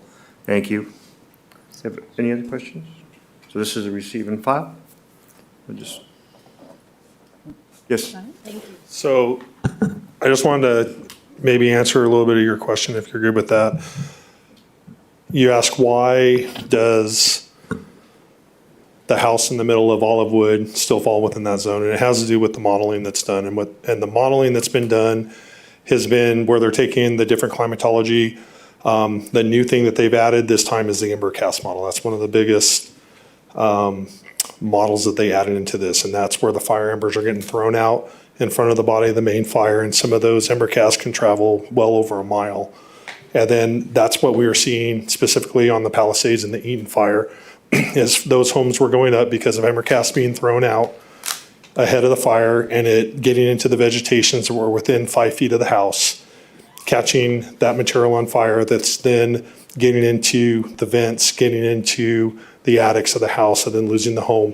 And once a home burns, now you have a house on fire, and with limited resources, that's now another type of fuel. And when you have the climatology that is known for Beaumont, with the wind, you have wind now and the radiated heat and the convective heat that's now catching the next house on fire because the houses are being built closer and closer together. And that's how you get that domino effect of the interior houses that are burning. So that's why they can still be within a very high fire severity zone. The models that we do, and I'm not sure which fire model they did. That's one of the things I used to do for being a fire behavior analyst, was run fire models when I go out on fires. What they're doing is they're taking years of data. I believe it was between 2003 and 2018. They've taken all this climate, I can't say it, the climate data of the area, specifically for this area. They take the different type of fuels, they look at the topography, and they look at the different fire history that's gone on in the area. And then what they'll do is they'll run multiple fires. I don't know how many fires there are, but when I would do fire runs, you would run, say, 1,000 different fires based on these different applications of what the weather is, the topography, and then what happens is you look at a landscape, and you're familiar with this work for Esri. When you look at the landscape model, anytime a pixel would burn so many times, and they come up with a probability of how many times that pixel burns, and then they'll come up with what's a very high fire severity zone, what's a high fire severity zone, and a moderate zone, depending on, I don't know what their percentiles are on that pixel burning, but when they run, let's say you ran 100 fires, and their probability was that between 80 and 100, and I'm making these numbers up, but 80 to 100 times that pixel burnt, and they designated that is a very high fire severity zone, then anytime that pixel burnt on whatever the real estate is for that property, it doesn't even have to hit the house. If it hit a corner of the grass and that one pixel on that property is a very high fire severity zone, that would make that whole entire zone or that real estate property very high fire. And even sitting with the CM, we've seen where you'll see that there's houses that are split on the map where it'll say it's in like a high fire or a very high fire, and half the house is in high fire and one's in very high fire. You have to go with the worst case. So that house would be in very high fire. It's whatever the worst is. But that's how the modeling is done. Again, I don't know which model they use to get it, but every time that pixel gets lit up with a fire, when they run these, however many models they ran, or how many fires they ran during the models, that's why those areas are getting hit. And if you look even along back behind Olivewood, then you have the SRA area. That whole area in the SRA is all very high fire severity zone, and it has been for a while. Now you have all that type of fuel that can now throw the ember cast out, especially with the winds that we have here. That's why in the middle of the houses, you're still a very high fire severity zone, like in Olivewood. Chief, that's very helpful. I appreciate the explanation. I do have one last question then. Do we know how often the maps could get updated? As we're a growing city and maybe we change and maybe certain properties wouldn't be in it in the future, do we know if there's a next round coming in the future? I don't, Kylie, were you guys told that answer? I'll let Kylie answer that. Good evening, Jeff Pemberton, Chief Deputy for Riverside County Fire. That's a very interesting question that you asked, because on one of the webinars that we had with the State Fire Marshal, I asked that very same question, and they said, well, maybe, because I was looking at it from large development standpoint, and we convert, let's say, 3,000 acres into 3,000 homes. That, in my mind, should change some of the modeling at some point, and they weren't willing to commit that that would change anything. Or when they would revisit. They're supposed to, I believe, Kylie can correct me, I believe it's 5 years, they're supposed to bring them back and re-review. But if we look at history, that has not been the case. There's a lot of outstanding questions that we've got that we don't have clarity to either. Okay. Thank you for the insight. Councilmember White? I had two quick questions. So one was the houses, so thank you for that. So if you build a bunch of houses in an area that's a big open field, the inside of that area may move into a different fire zone, correct? That would be our understanding from a operational standpoint, right? But that's not the answer that we're able to get from the State Fire Marshal at this point. And that's the information I just got from you, so I'm good on that. The other question I have is on your slide, you mentioned fire hazard versus fire risk, and at the end of the paragraph, you talk about they do not factor in mitigation efforts such as defensible space, fire-resistant construction, or local firefighting capabilities. When we add stations and we add trucks and we add investments into our fire services, does that help us at all with these maps? Does not. No, because it's going over fire hazard, not fire risk. So fire hazard is the environment. It's the things that you're not changing. It's the climate. It's the topography.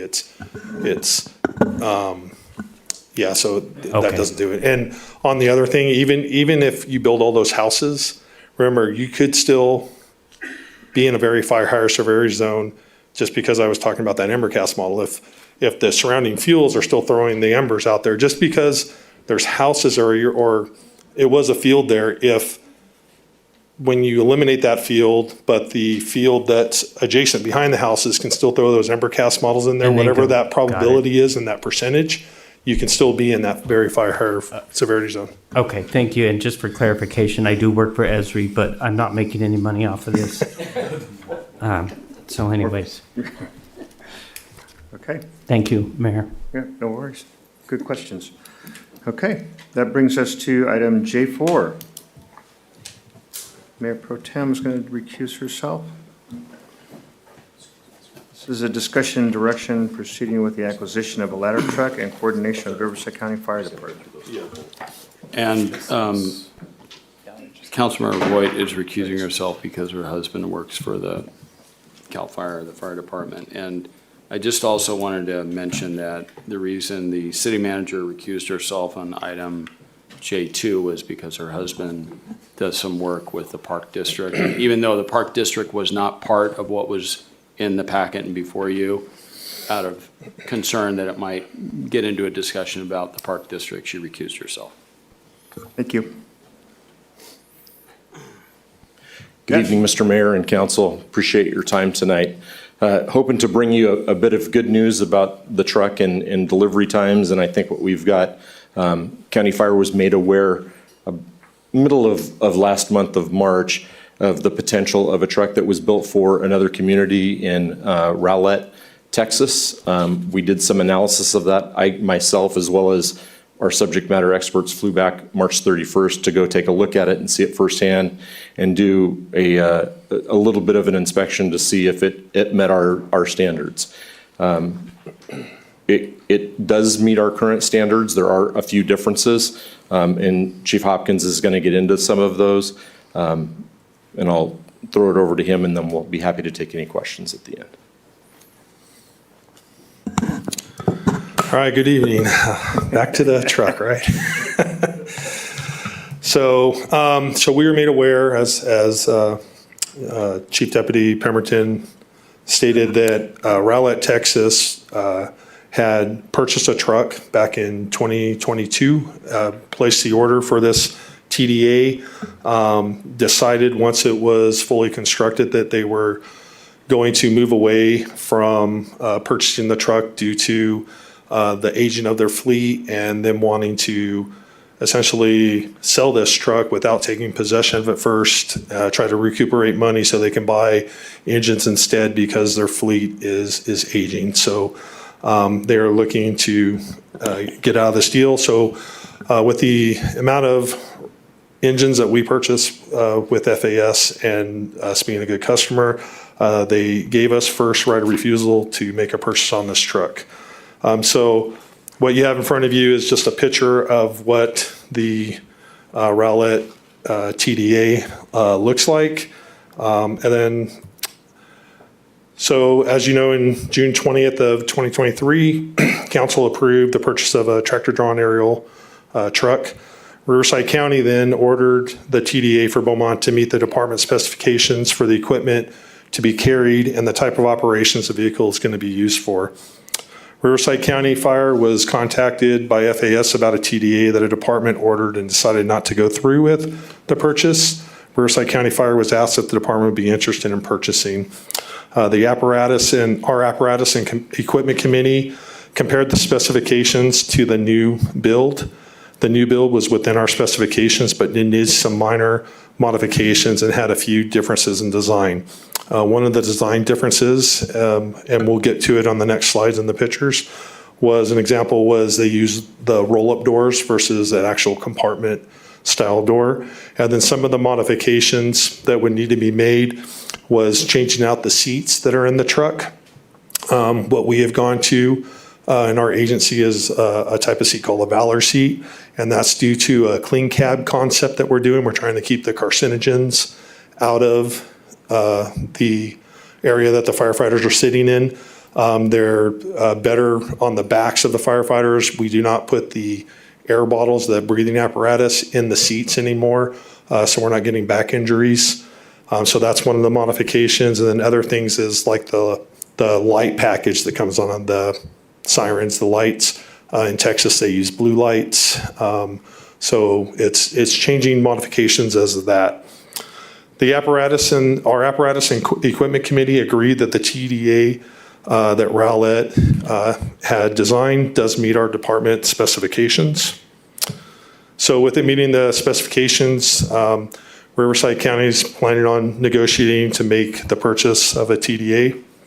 And then Riverside County Fire Department was going to give the city of Beaumont the first opportunity of this TDA and is seeking the approval of the city of Beaumont to accept this TDA with the following stipulation: that there will be no cost increase to the city on what you approved back in June 20th of 2023. The good news with this is the TDA would be expected to be delivered around this fall of 2025, which is quite a difference in time waiting on the other one to be built. So if you look at comparison, this is just one of the spec sheets of the drawings. The Rowlett truck is the one that's up on the top, and it's the Riverside County design on the bottom. You can see that they're very similar. It's the tractor with a TDA with the pump. It still has the 105-foot aerial ladder. Like I said, the biggest difference is the compartment doors that are on the bottom TDA of Riverside County versus the roll-up style doors that are on the truck. One of the things that is actually nice about the roll-up doors is our department is very big into meeting the DOT weight regulations. So if we are involved in any type of accident or anything, it's not a liability thing, and we make sure that it's safe. By lightening up, changing these doors, it helps make it lighter.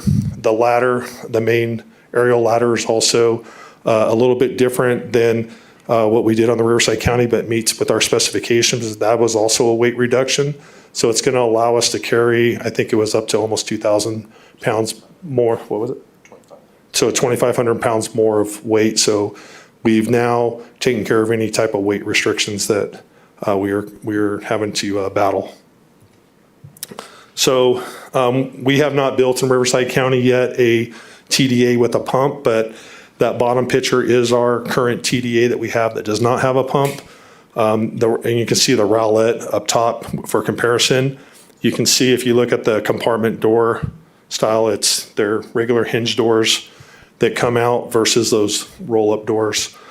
You can see the tractor is longer, but that would be the same case if we were to continue on moving forward with waiting on the one to be built for Beaumont. But they both are the Spartan chassis. But you can see that they're very similar, same amount of compartment space, so it would meet our needs. The only difference is also you can see a color difference. It's a little bit deeper, darker red than our standard red that we use for the department. This is just showing kind of what the front of the cabs look like. So you can see that they both still are the Spartan Schmiel fire engine or fire truck. Still 105-foot aerial ladder. This one is a plumbed waterway with it. And then you can see the compartment doors. Compartment doors very similar. So we're not really losing our space. The nice thing, one of the nice things about the TDA and rowlette is that all their doors are passed through all the way. So the the trays will slide out either side of the door, so a little bit more access on those doors. And that, I didn't do an in slide, but that's kind of the end, and we can try to answer any questions that you have. Thank you very much, Chief. Nicole, do we have any comments on this, public comments on this item? I have no written requests. Mia, do we have any callers on the line? No callers. Okay, so with that, I will open it up for council comments. Councilmember White? Thank you. That was good news, and it is nice to get some good news. Best Buy has an open box discount. They'll be getting an open box discount on this? I'll defer to Pemberton. That was just a joke. You don't really have to answer that. I would like him to answer, because Okay. I'm looking for any discount we can, but if not, it's. We haven't negotiated with the vendor yet, but I clearly hear your ask and your message, and that's our direction as well. We do know, I've actually got it here with me, what they originally, Rowlett funded the truck for. So we believe that there's lots of opportunities to have those conversations with our distributor. Thank you. And just another note too, currently today, left to other things that could affect it, but as of today, the current truck 106 that we're still under a contract for would be delivered the first quarter of 27. So this would bring a truck to the city almost 14 months earlier. Okay. Councilmember Martinez? Yeah, and just on that note, then, is there any consequences for canceling that order? If we decide to go to this one The county's got other orders that we can, yes, but we'll work that out with our distributor. Perfect, thank you. Councilmember Finn? Yes, thank you, Mr. Mayor. With the ladder itself, the 105-foot ladder, is there any technical differences with that? Does the other ladder, does it have a lower weight limit or anything like that? Is there anything major difference between the two? No, it's the same, pretty much the same ladder. It's a different company that makes ladder. It's a KME ladder versus an LTI ladder. that's being on there, but it's little differences on the side railings are a hair shorter, but they're not as short as our old Smeel ladders that used to be. So it's little differences like that, and it's different. It's painted red. So, but it will have the same type of areas where we can still do what we call high picks by being able to attach rope systems up to the tip of the ladder. It'll still have all that same type of rescue things that we use. So no limitations on there. There's a few other tweaks that we need to do on it. Stuff where they were going to store some of their ladders, they store on the inside of that ladder, where we store ours on the outside. That's some of the other modifications that we need to have done, but they said they could do it. Okay, thank you. I just was concerned with the weight limit that maybe of the ladder itself, that perhaps it would only support something lighter weight or less range and that sort of stuff. So, Yeah, no, it's within our department specifications. okay, all right, thank you. So Mr. Finn will still be able to climb to the top of the ladder? You'll still be able to climb, but this time it'll say the city of Beaumont on the side. Thanks. Gentlemen, I just want to say, I know that you didn't have to come to us first or give us first opportunity, so I really do appreciate the fact that you've taken us into account. Storage of ladders, I remember that being a topic of discussion. You're good with that, and you're happy with the ability to store ladders?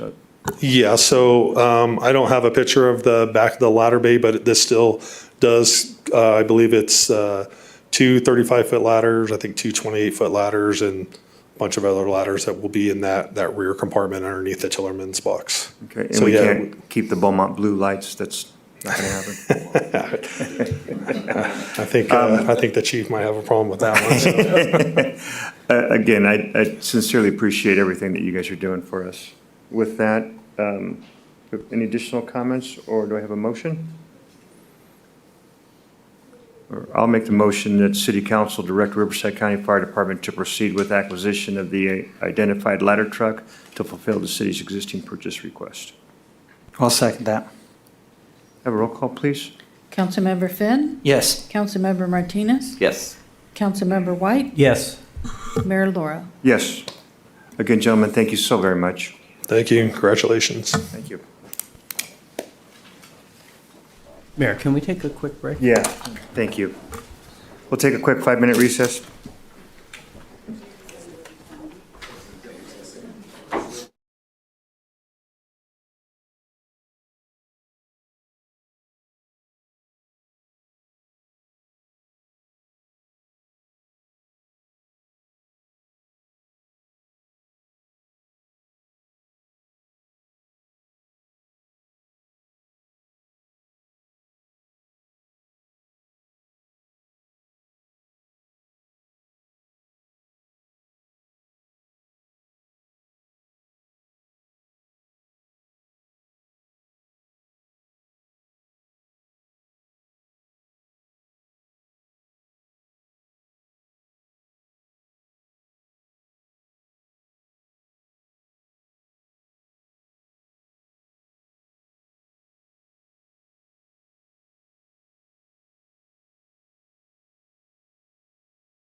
Okay, and we're back.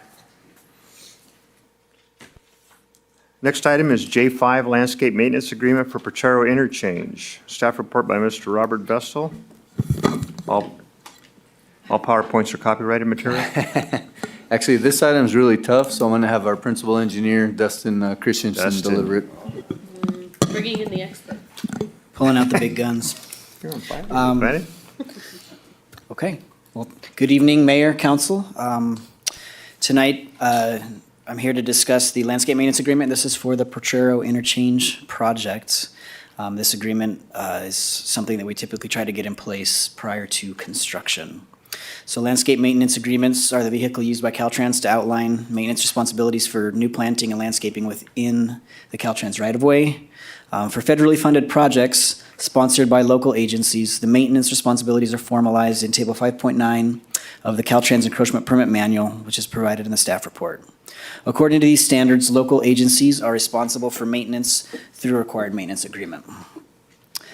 District 8, which we are inside of, has additional guidance provided in the District 8 Maintenance Responsibility Criteria Chart.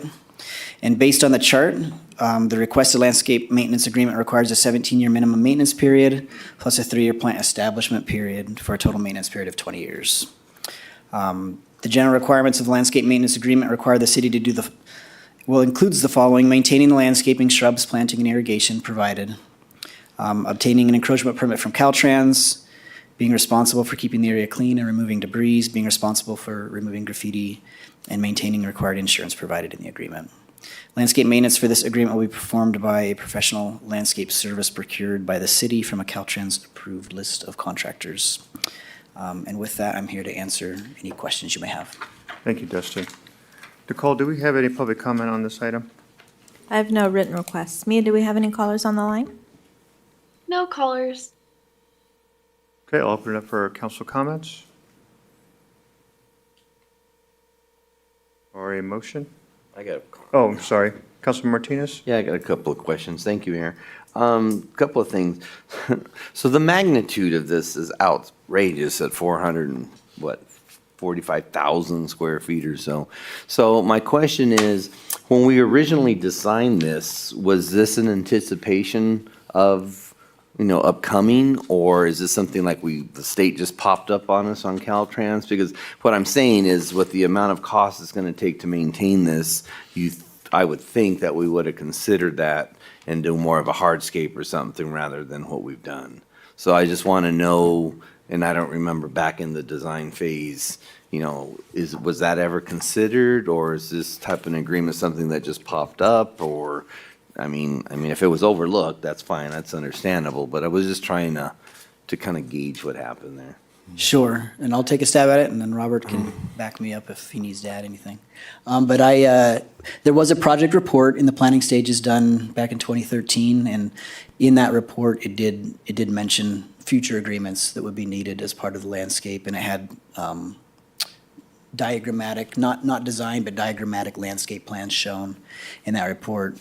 And after the planning stages, when we entered the final design phases, the landscaping was modeled similarly to that planning report. During design, my understanding is that there were efforts made to reduce the landscaping, and then at that time, we were instructed that it could not be reduced. Okay, well, with that in mind, and that's fine, I know this goes way back, so I'm not going to dig up past issues, but my question is now moving to the future. On number 5, it talks about planned future improvement or minor revision. So how is that read as we go further into the future? Are we allowed to do minor revisions and slowly but surely start putting more hard to replace some of the bushes? Or is it something that would require an act of Congress to come in and redo something? We're talking Caltrans, so you never know. I believe after construction, yes, there will be opportunities to start we thinking can always about exercise that option to make reductions as we feel. And I know we want to, enjoy the nice new stuff for a while, but over time, with the amount of, money and hours it's going to take, because obviously we're going to hire out for that, but, it's something that's not going to be really fiscally, sensible, I don't think. So Dustin and I were having a conversation earlier. Where we think we can kind of change what the end result is after it's constructed, I think that we can go back and redesign it for hardscape and actually amend our agreement with Caltrans at that time. Hardscape agreements are substantially less in duration, obviously the cost to us. But as Dustin was saying, the project was originally designed with landscaping, that we reinitiated this project with approximately 95% plans, and to change it now from, the landscape that's being proposed to hardscape would completely derail our Yeah, I would RTL never date. suggest that, but the fact that it could be something to think about, especially with the, drought-resistant type of theme that we can use to go forward, you would think that Caltrans would be open to that. My last question is on number 10, it talks about graffiti removal. However, it says that any that resembles artwork would I don't like the way that's posed in there, and my question is, who determines that, and are you saying the state might say, no, leave it? I don't know what that means. Yeah, that's exactly, I apologize. No, go for it. Dustin. When we received the agreement, it was comical to read that. I know I'm supposed to be objective, I apologize. Anything that is not a written or graphic can be considered art. And I think that Caltrans will take pictures of it, run it up to headquarters and determine if there's a value to it, and then let the city know if the city has the right to remove it or if in fact it should be protected. With that said, I have not encountered this in practice, so this is something that we'll have to, I guess, be educated on as we execute it. Well, please do, and I don't want to say look for loopholes, but look for loopholes. Anyway, thank you. Thank you, Mayor.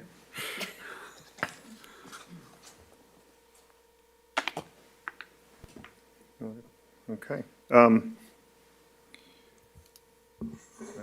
my questions are good.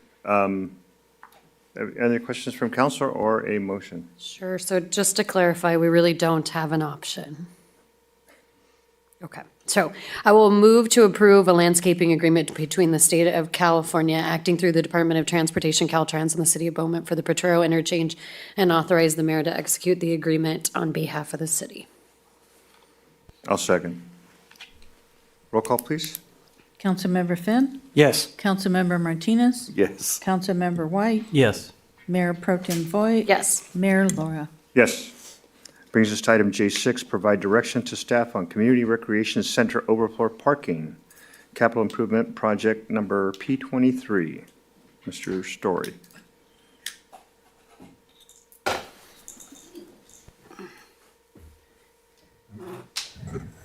Good evening, council. As we continue to speak about special events and parking, I would like to receive some direction and give an update on some possibilities for some improvements for the overflow parking lot located at the CRC. So earlier this year, we conducted a special event up at the CRC, and it was a very well-attended special event, and a couple of, I think actually all of our council members were also in attendance, and the following council meeting, council directed us to come up with some options and to begin to address some of the concerns about that parking lot. And so this is the follow-up from that conversation at that council meeting. In that time, we began to look at our current existing overflow parking lot located at the CRC. I have a picture of it on my screen. I think they're going to plop it up there for you so you can get a kind of a visual of what we're going to be speaking about. And so the request came as, do we need to find some alternatives or some opportunities to expand this parking lot? In speaking with our staff and taking a look at the amount of events that we conduct at the CRC, we do see that there is a need to expand parking. If you begin to drive by anytime on a Saturday morning in the winter or the early spring when basketball is there on Saturdays, you'll see parking not only in the entire overflow parking lot, but also there'll be cars parked along Cherry and on Oak Valley Parkway. any of our special events that we hold up there, so the Day of the Dead celebration, or the Veterans Day events, or the Veterans Expos, or whatever it may be at the CRC. We're seeing that more and more attendance and more parking, and the more and more need to find some places for people to park their vehicles while they come to our events. So we've been looking into this unique situation up here. We have a few options. The existing parking lot as it stands right now has about 102 parking spaces in it. It is about 260 feet long by 120 feet wide. And it sits in an existing Southern California Edison easement underneath the large transmission lines. And that's where we're starting to see some of the challenges in doing any type of work for this expansion. There's 2 easements that run along that area, and it basically goes from brick wall to brick wall, from those houses to the north of the parking lot and then to the south as well. So there's 2 different easements. One is a 300-foot Edison easement. The other is a 100-foot Edison easement. And so in beginning to have some conversations with Edison about some of the possibilities and some of the opportunities that we might be able to expand this parking lot, we have run into considerable feedback from Edison about how and what we're allowed to do underneath those Edison lines. And the conversation quickly became more than just an easy expansion of this parking lot, and it became more of a complicated conversation with Edison. We're looking at a couple of different options that we provided in our staff report. One would be to leave the parking lot in its current location and just expand it to maybe add another 150 spaces, so roughly doubling the size of what it currently is. The other option would be to create a completely new parking lot that was significantly larger and had just over 400 parking spaces in it. We were thinking about relocating that more to the northern boundary of this easement, closer to the houses on the north, and then it would be out from directly under the transmission lines. So currently that is the largest challenge with this parking lot, is those large transmission lines are directly above this parking lot. Our third option that we are recommending is direct us and allow us to move forward with beginning a design process by hiring a consultant that specializes in working with Edison in these types of projects. I do believe there's going to be some uniquenesses and some specific things that we're going to have to do, maybe some real creative types of lighting. The main challenges are wanting to not just provide a new parking lot, but provide a parking lot that had sufficient lighting. We're finding that it's exceptionally dark in that area during certain parts of the year, and when people are walking through that path to get to the CRC, it's very low light. And so we want to add lighting, and we want to be able to provide a parking area that's something that the community can use in different times of the year. So that would be our option 3, hire that consultant to perform a feasibility study and offer a conceptual layout. Hopefully that'll help us understand how we can maximize the effectiveness, maximize the space that we can use, but then also look for a consulting firm that has some of that experience in working with Edison, navigating through this planning and approval process for them in putting something underneath that easement. So those are some of those some of those options that we propose for us moving forward. We do have a current CIP project, that's P23, and that was initiated to kind of begin this process. We were hoping to be able to do a little bit of expansion, but we would like to move forward with going to find a consultant who can help us with the design and conceptuals of this project. If you have any questions or some other directions or maybe some other ideas, we'd love to discuss those and hear those at that time. Thank you, Mr. Story. Nicole, do we have any public comment on this item? I have no written requests. Mia, do we have any callers on the line? No callers. Okay, I'll open it up for council comments. Councilmember White? You didn't really go into, in your verbal presentation, as much as you did in your package about the lighting. So my understanding from reading your pros and cons is that Southern California Edison is not in favor of any lighting. They are very hesitant. They wouldn't give us a specific answer. And so until we actually submit a full light plan or a site plan and an actual package to them, then they could actually give us a for sure denial or acceptance of those. And without having that, it's hard to get that response from them. So they're very wishy-washy, but from the conversations, they do not want any type of structure, they call it, and then any type of lighting underneath those lines. And in those conversations, we tried to push back because there is some space to the northern part of this easement that wouldn't actually be under those lines.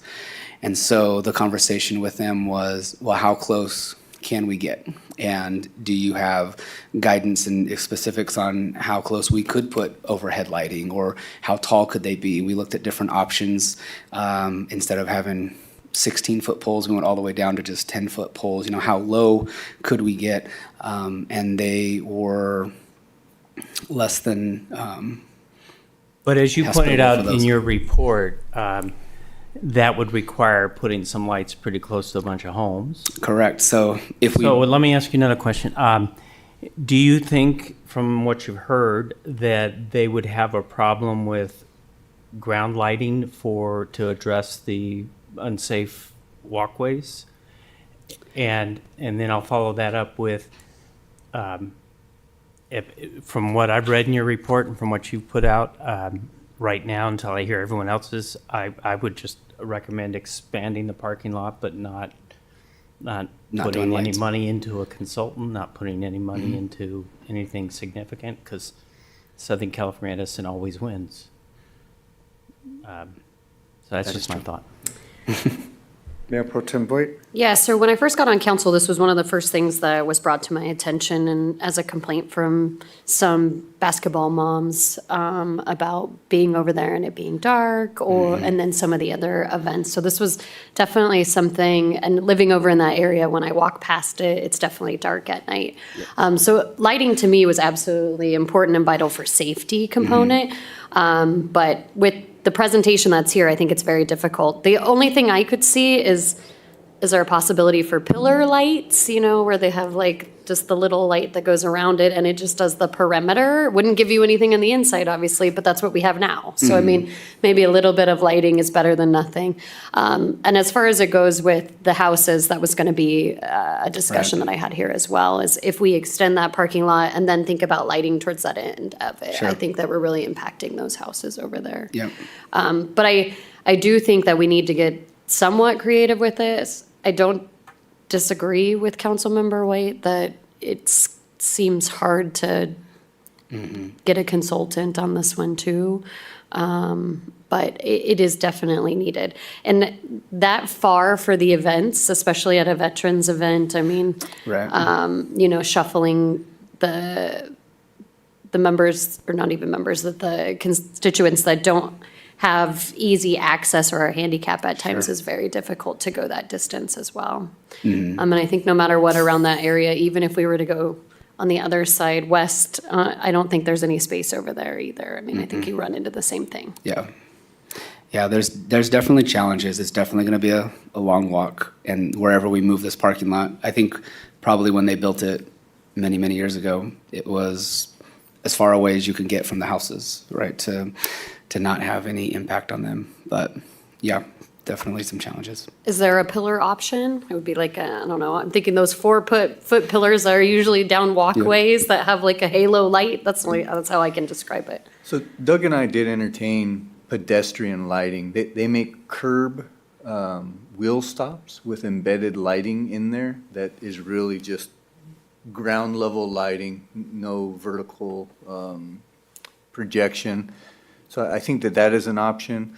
We can also play around with the limits of that easement. We have Cherry Boulevard right there. We can install some lighting maybe at the extreme ends of the easement directed down towards the parking lot. And I mean, there are things we can try and things we can explore. And whichever those are, we go through the process of submitting those plans to Edison and then kind of work with them and hopefully get some feedback. Each time we submit something, then we'll be able to perhaps make some adjustments if necessary. So there is an option then to submit something from us in an alternative plan with this alternative lighting at this point to see what that looks like. I'm gonna need council's buy-in on exactly what we're Yeah, I agree. proposing. Trust me, I wasn't going to walk it down any further than that for now. That's why the recommendation is to bring somebody in, because we are on a hamster wheel right now. And in order to make forward progress, we need somebody handling this for us and dealing with Edison so that we can get the other projects, focus on the other projects. Yeah, and I know maybe not a super popular opinion at this point, but are we just over-programmed at this point and don't need to add another one? You have to Not gonna sometimes disagree. you have to stop the hemorrhaging sometimes. It is. And yeah. so I don't know if that's something we need to consider as well. Obviously, this was something that, got brought to me as well, but I can recognize when you need to stop the bleed. Councilmember Finn? Yes, thank you. Doug, your comment about the consultant, was there a particular company you had in mind? And did they have any examples of where they had success in doing such a project? Should they point to something to say, hey, this worked in this city, we think we can do it in yours? Or are we expecting them to kind of shoot in the dark and hope it works? No, I'm sure that we're not the first agency to do some type of something under these ginormous Edison easements that run through numerous communities. So I doubt that would be the issue. I think it's just finding the right one who has that experience. Okay.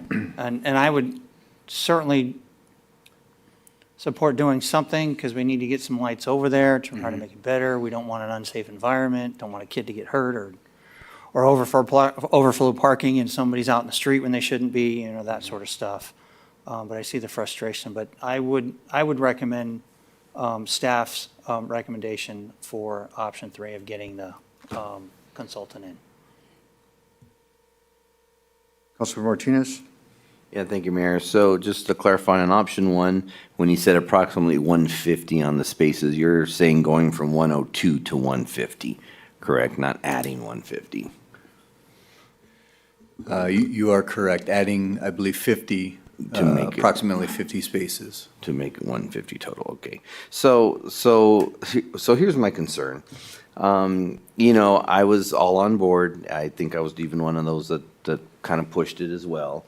Going to the veterans event, seeing the need, and I always knew the need was there. But what I'm concerned about, one, we brought up the fact that we're doing a little too much.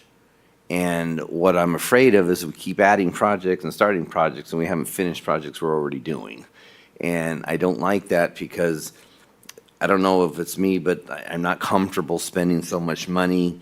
I mean, you heard me with Cherry Festival and stuff. I want to be conservative because as we come up to unknown times, I don't want Sports Park and Stewart Park and all these things that are big things that end up stopping because we can't finish them for money reasons or whatever. I really would like to make sure we finish something before we start something else. And we've got so many things going that we just add another one in there. And I know it's necessary, and I know it's a safety thing, but we have to go back and start prioritizing. So if we say that this is a priority based on whatever it is we decide it is, then we need to go back and say, okay, what else do we have burning, or what is it that's coming up that we might have to hold off on because we just keep adding and adding. Now we're talking consultants, and your little 224 budget is obviously going to run into the 400 range by the time you end up doing consultants and design and lighting and parking thing and all of that stuff. We're no fool. Obviously, it's going to run in that range. So that's something that we haven't planned on. And now that's an extra figure that we have to account for. And I don't mind. I mean, if that's council's wish and we think that's where it needs to be, then I'm all for that. But we just need to make sure that we're prioritizing, not keeping adding stuff and adding money. And, we've got all these different things. I worry about, having the funding come through for phase 2 of Stewart. I worry about sports complex. We haven't started our sod yet. And things are going up in price as we keep waiting for various good reasons. But those are going to start coming back, and they're pulling out of our general fund.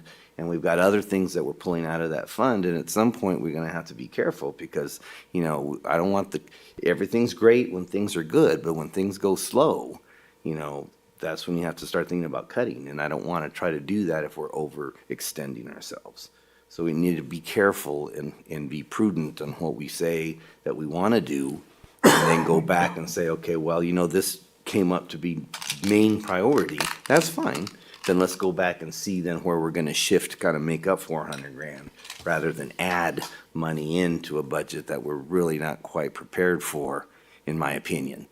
Now, you know, I don't know, we're gonna be talking budget coming up, so that would be a good place to start talking about some of this stuff and seeing what we have on some of those projects, what's coming up and so forth. But I just know that there's a lot of expenses coming up, and I wanna make sure we're prudent on what we're doing, so. That's just kind of my general comment. You know, going forward with something right now, I think it's a little too soon. We can always put up portable generator lights, I'm sure, like Cherry Festival we've done for big events that we know are gonna go at night and go and bring big crowds in. I'm sure that's probably allowed, I'm assuming, I don't know, that we can do for those types of events. I mean, we can't do it all the time for every basketball game, but we could do it for Veterans Thing or whatever runs into. A lot of our stuff's during the day too, so that's a good thing with the lighting. But just being prudent, wise, and fiscally responsible. And that's all I want to caution my council member colleagues. So, thank you. Thank you. I had the same concerns. One of the things that I would suggest is maybe we reach out to Beaumont Cherry Valley Park and Rec, maybe Mickey. I recall when I was a board member there, they had to relocate a baseball field light. Not that the light was under the lines, but was within the Edison easement. So Edison had to move that out. Now, obviously, I know a stadium light is a lot taller than a parking lot light would be. But the concern, or what I've heard, at least in my experience, is the building officials, Edison doesn't want anything in their easements at all, period. So as other council members have referenced, I hate to start investing money in getting a consultant when we know that lights wouldn't be. But to the other point that's been brought up, projects like this that there's a need for, that may not be on our strategic plan. I'd like to know if councils would support this, but having a process where just use this project as an example, is you have this project and we say, okay, we want to go forward with this because we see that there's a need, whether it's a safety need or it's a accessibility need. We'd like to go ahead and support this project. I'd like to see a process whereby, with consent of council, we have a project that gets added to the strategic plan, but at the same time, staff looks and removes a project off the strategic plan. That way, the strategic plan doesn't go from, 40 projects to 60 projects or 70 projects, because it just, you keep pushing the goal line, right? And so a process whereby we see a project where there's a need that we didn't see. Sometimes this stuff pops up, like the parking is a perfect example. And we say, okay, we'd like to go forward with this. Can staff recommend a project that's funded similarly? Obviously, we wouldn't want to do a grant project because there's deadlines on those grant monies, and we don't want to lose grant money. But a funded project that's non-grant, has non-grant funding on it, where we could say, okay, well, this one is a $500,000 project. We can pull Project A out and put Project B in if that's the desire of council, but that we don't just continue to add projects on top of projects. We swap projects, which we pull them out and put another one in the queue, so to speak, would be something I would like to suggest, because it seems to be a concern of council and mine as well. So those are my comments on this particular project and providing direction. Do we have any other? Councilmember Finn? Mr. Mayor, thank you. Hearing the additional comments, I'd be okay with moving away from option 3, but I do believe that we need to expand the parking lot as it is. We have one community center. Our population continues to grow. Outside of a gymnasium down our hallway here that's a basketball court, we don't have anything outside of this community center that we can host any reasonable sized gathering at all that's indoors. And so until, I understand that we've got very important projects that are in the works and so forth, but this will get us through. We recognize that we need a new community center, but that's a long ways down the road before we have something like that done. So I would even be okay with option 1 or 2. At a minimum, I think we should do something and expand those spaces that are there. But like to see a cost estimate, to show how much would it cost to expand and add in the 50 spaces or to tear it out and redo it and have 400 when we're done with a new nice parking lot. It's getting aged in there, it's uneven, it's a trip hazard, the way that it is right now. So I really think something needs to be done on it and we should make it a priority. Any other comments from council? Is any other? Mayor Pro Tem Voigt. So I think if we can, it seems like 3's been removed. Is that a consensus up here?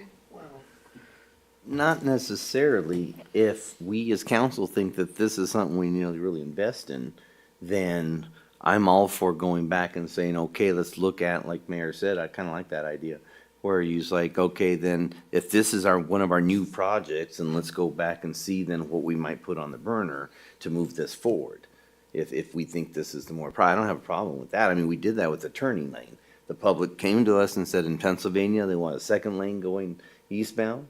And there was a big, and we said, okay, we listened. We said, yes, that sounds reasonable. We went to staff, they did it, and we're doing it. So those are the types of things. This is also community driven. Yeah, for So sure. they've made it loud and clear that they think this is a priority. Yeah. So then that means we as council should go back and say, okay, if our public's saying this is a priority and we agree, then let's go and see then what we have that we can start shuffling around so we can make this happen maybe instead of whatever else we had going. So yeah, so I don't want to say that it's off the table because like city manager said, if we're going to do this, then we need not put someone involved because we don't have staff time. We surely can't have staff do something else that they're already doing. So can I propose then, is this a priority to the council? David? I think it David is a yes. I hear think it's a Councilmember priority. Martinez. Yeah, I think Okay. it's a priority, as long as we can. Is what a priority?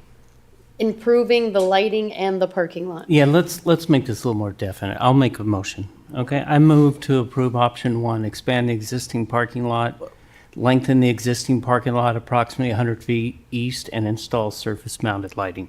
That's my motion. Without knowing the cost? Correct.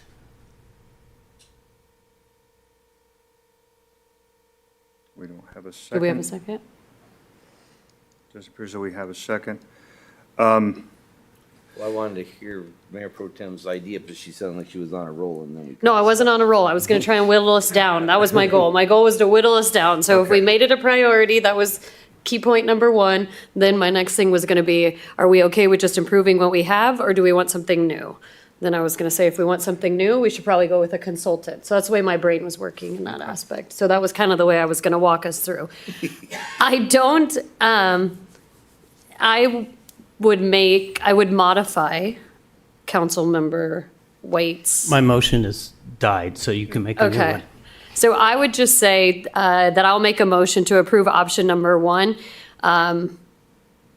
to stay within the current budgeted CIP. If it comes back at a higher budgeted CIP, then we'd need to have a discussion. But if it can stay within the current budget, expand it and add surface mounted lighting, I would approve that. I'll second that.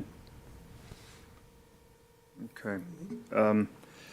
So we have a motion and a second. The concern that I have with the motion is we're not pulling anything off the strategic plan list. My thought that would have to be properly agendized, I would think, to start talking about different projects. I understand that, and that's what I'm saying is that it could come back with another option that. With a replacement? With a replacement. Okay, we'll move forward with this, and that's going to replace. Project Even though A. we're already in the CIP currently. It's in the CIP, but again, it's not on our strategic plan.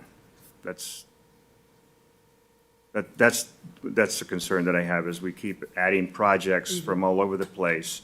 We're not, and then I don't want council to come back and say, well, how come we're not working on these projects on the specific, on the strategic plan? Because we keep adding other peripheral projects onto this. I think it's a good project. I could support option one, or I could support the motion with the direction providing to staff to take something else off the strategic plan that's equal value or size, have them go through and do that. Mayor, I'd like to call for the question. Okay. Have a motion, we have a motion and a second. Roll call, please. Councilmember Finn? Yes. Councilmember Martinez? No, I didn't have a chance to talk. I said, I don't know if we're gonna take something off. I don't know what the cost is gonna be. You can make a motion to I already avoid the said call no. of call to Okay. the question. That's fine. I said no. Three of you decide yes, we'll go with it. Is that a yes or a no? That's a no. A no? Okay. Councilmember White? Yes.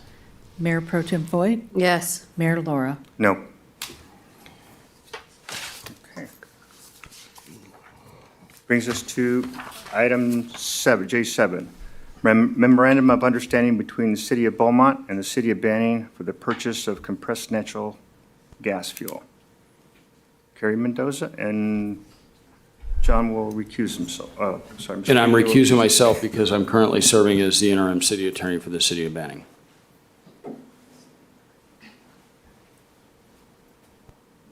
Thank you, Mayor and Council.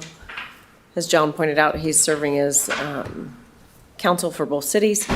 Prior to that, this MOU was drafted. It just was never executed. I have before you tonight Elisa Mendoza, no relation, from the Transit Department, to discuss the MOU.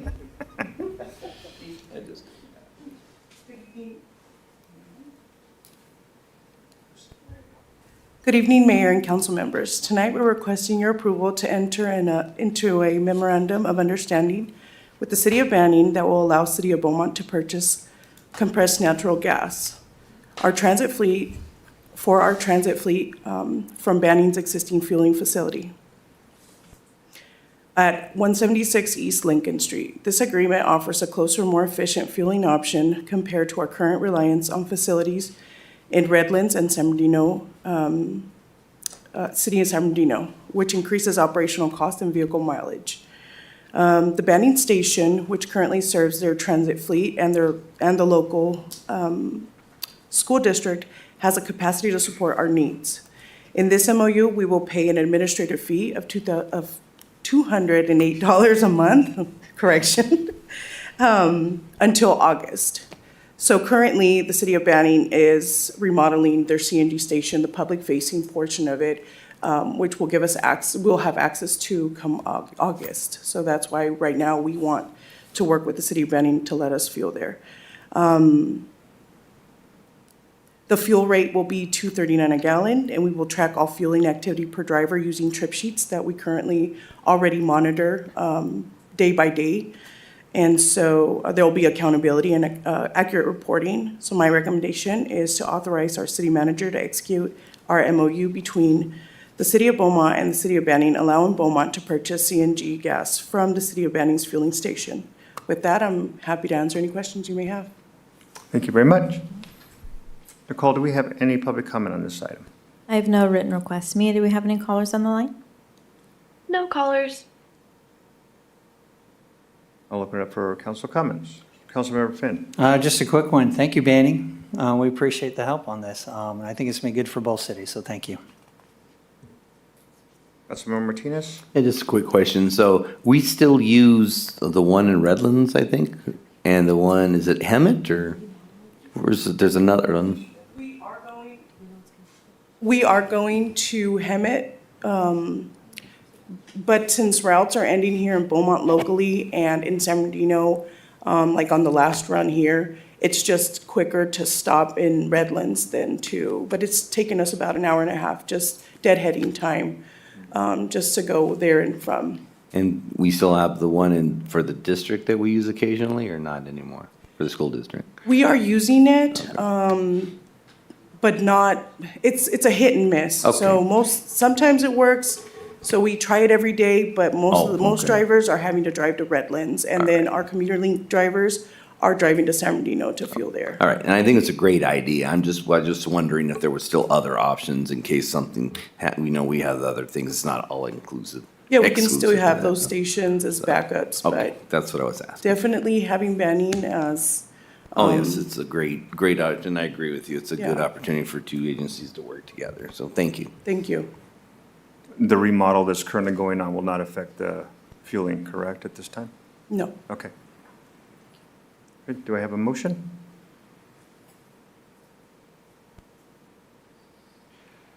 Mayor, I'll make the motion to authorize the city manager to execute the MOU between the city of Beaumont and the city of Banning, allowing Beaumont to purchase compressed natural gas, CNG, from the city of Banning's fueling station. I'll second that. A roll call, please?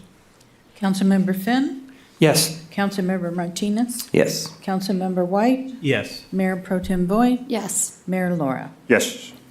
That brings us to item J8, award of professional service agreement for Evergreen Solutions in an amount not to exceed $182,400 for classification and compensation study. Good evening, Mayor and Council. You have before you a request for award of professional services to Evergreen Solutions. They were one of 9 bid proposals we received. We released an RFP back in December. Due to the holidays, we extended some different things. As of February 7th, we had 9 proposals. We created a committee with representatives from each of the bargaining groups. We narrowed down the 9 to 3, did 3 interviews, and staff unanimously selected Evergreen due to their experience and reference checks. The fiscal impact is about $182,400, if I remember correctly. I am asking for about a 20% contingency, just in hopes of assuring that we account for all potentially new classifications that could be added in the next budget year. Since we're kind of on the verge of our budget workshop, don't know exactly what's going to get approved yet. We may add some employees and or new classifications. So I want to make sure those are accounted for. And just some additional time. We did add an organizational component to this study this year. We'd like them to look at the organization as a whole and make sure structure and that sort of thing is in line. So with that, I'd be happy to answer any questions. And Mark from Evergreen is also on Zoom with us this evening from, I believe, the great state of Florida. So I'm sure he's a little sleepy, but he's here. That's where he's at tonight. So if you have any questions, we'd be happy to answer them. Thank you very much. Nicole, do we have any public comment on this item? I have no written requests. Mia, do we have any callers on the line? No callers. Okay, I'll turn it over to council for comments. Councilmember White? Mayor, I'd like to make a motion to authorize the mayor to sign a professional services agreement with Evergreen Solutions in the amount of $152,000 for a term of 1 year, and authorize city manager to approve any contingency amount up to $30,400 for change orders for not to exceed amount of $182,400. I'll second that. May I have, roll call, please? Councilmember Finn? Yes. Councilmember Martinez? Yes. Councilmember White? Yes. Mayor Pro Tem Voigt? Yes. Mayor Laura? Yes. That brings us to legislative updates and discussion. Item K. Mayor, there is no legislative update tonight, but I do want to ask, there's been a few support and opposition letters prepared for your signature, and my question is, does the rest of the council want copies of those as we issue them? Are they alignment with our legislative platform? Always. Yeah, always. I don't need them. No, thank you. Consensus, we're good. That's all I have? Okay. Economic development update.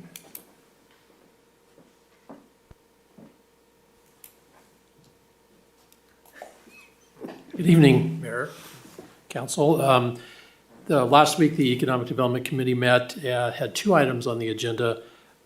One, the first was a fairly robust discussion about the concept of painting certain crosswalks in the downtown with some decorative paving to create a sense of space in the downtown. So there were several options that were discussed. The direction was to staff to go back and do a little bit more research on some different painting technologies, perhaps using students as part of the process as well, but also needing to work with Public Works and so forth to verify that the material could be durable enough. So we've got our marching orders and are starting to do some of that research. I'm hoping that we could come back on the May 6th council agenda with a more formal report, but I don't want to promise that just yet because some of that research is not quite done. So that would be the objective.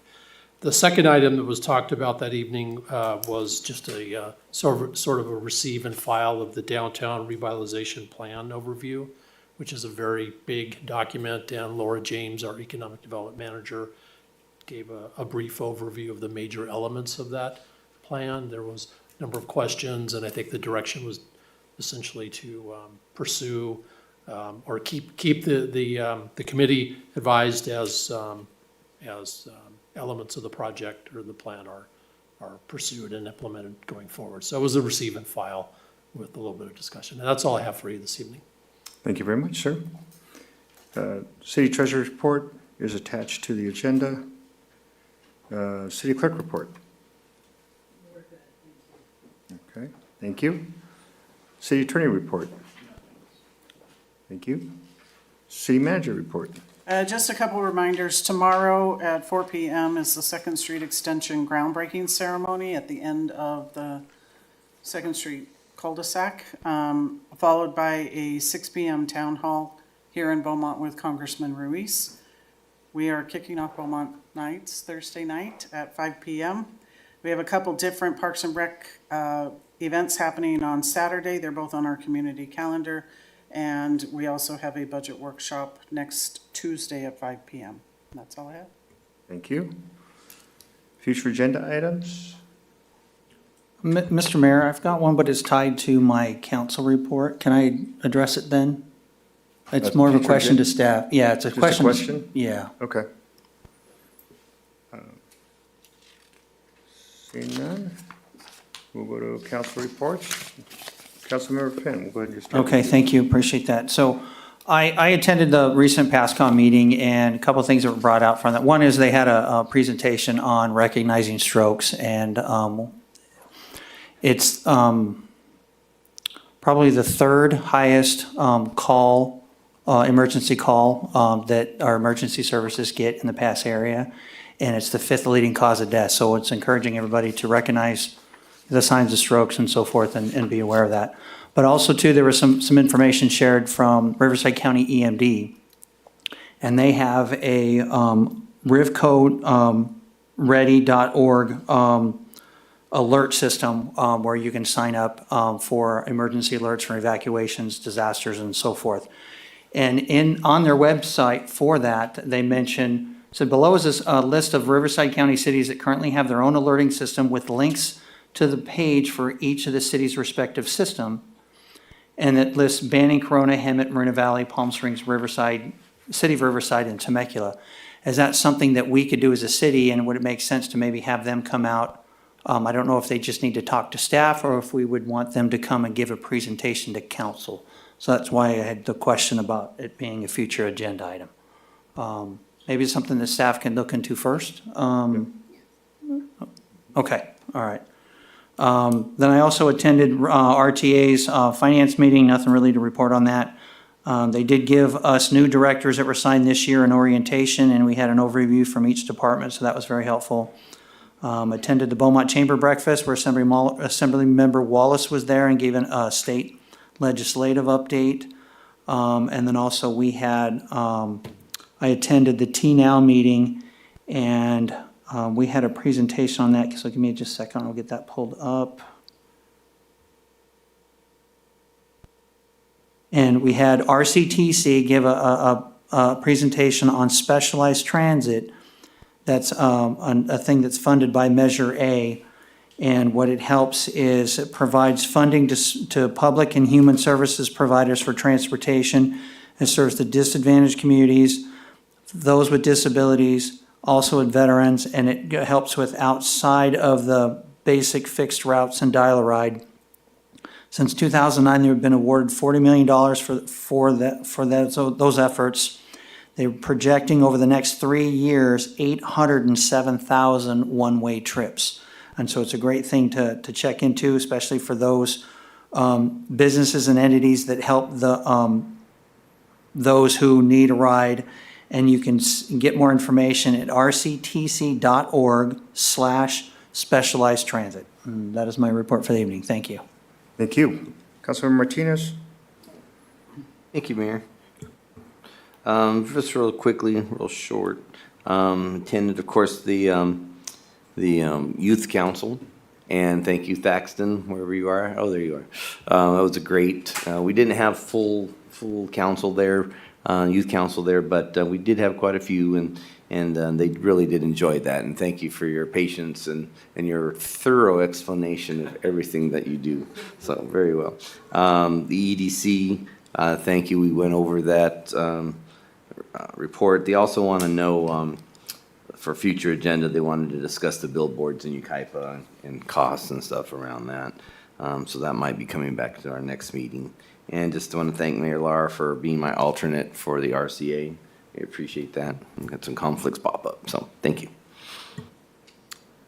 Very welcome. Councilmember White? I have nothing to report. Mayor Pro Tem White? Yeah, I too attended the Economic Development Committee, although very narrowly, so thank you for allowing me to run in at the very end. And then just the meetings we discussed with the Cherry Festival. Thank you very much. April 2nd had my second coffee with the mayor at Altus Community. We had about 150 in attendance. Good meeting. April 7th, as Councilor Martinez, I attended RCA. The keynote checker spotted butterfly was the species of the month. You missed a good one. And also attended WRCOG on that day, April 9th. I attended the WRCOG Administration and Finance Committee meeting. They're talking about implementation of a vehicle miles traveled program. I think it's worth looking into. Some jurisdictions they were talking about are using that as ways to deny projects, which is not the intent. But there'll be more coming on that. They were just basically bringing it out to us and other groups as well. So that's all I have. With that, I will adjourn this meeting at. And are we going back into closed session? We're going back into closed session? Going back into Yes, closed session. okay.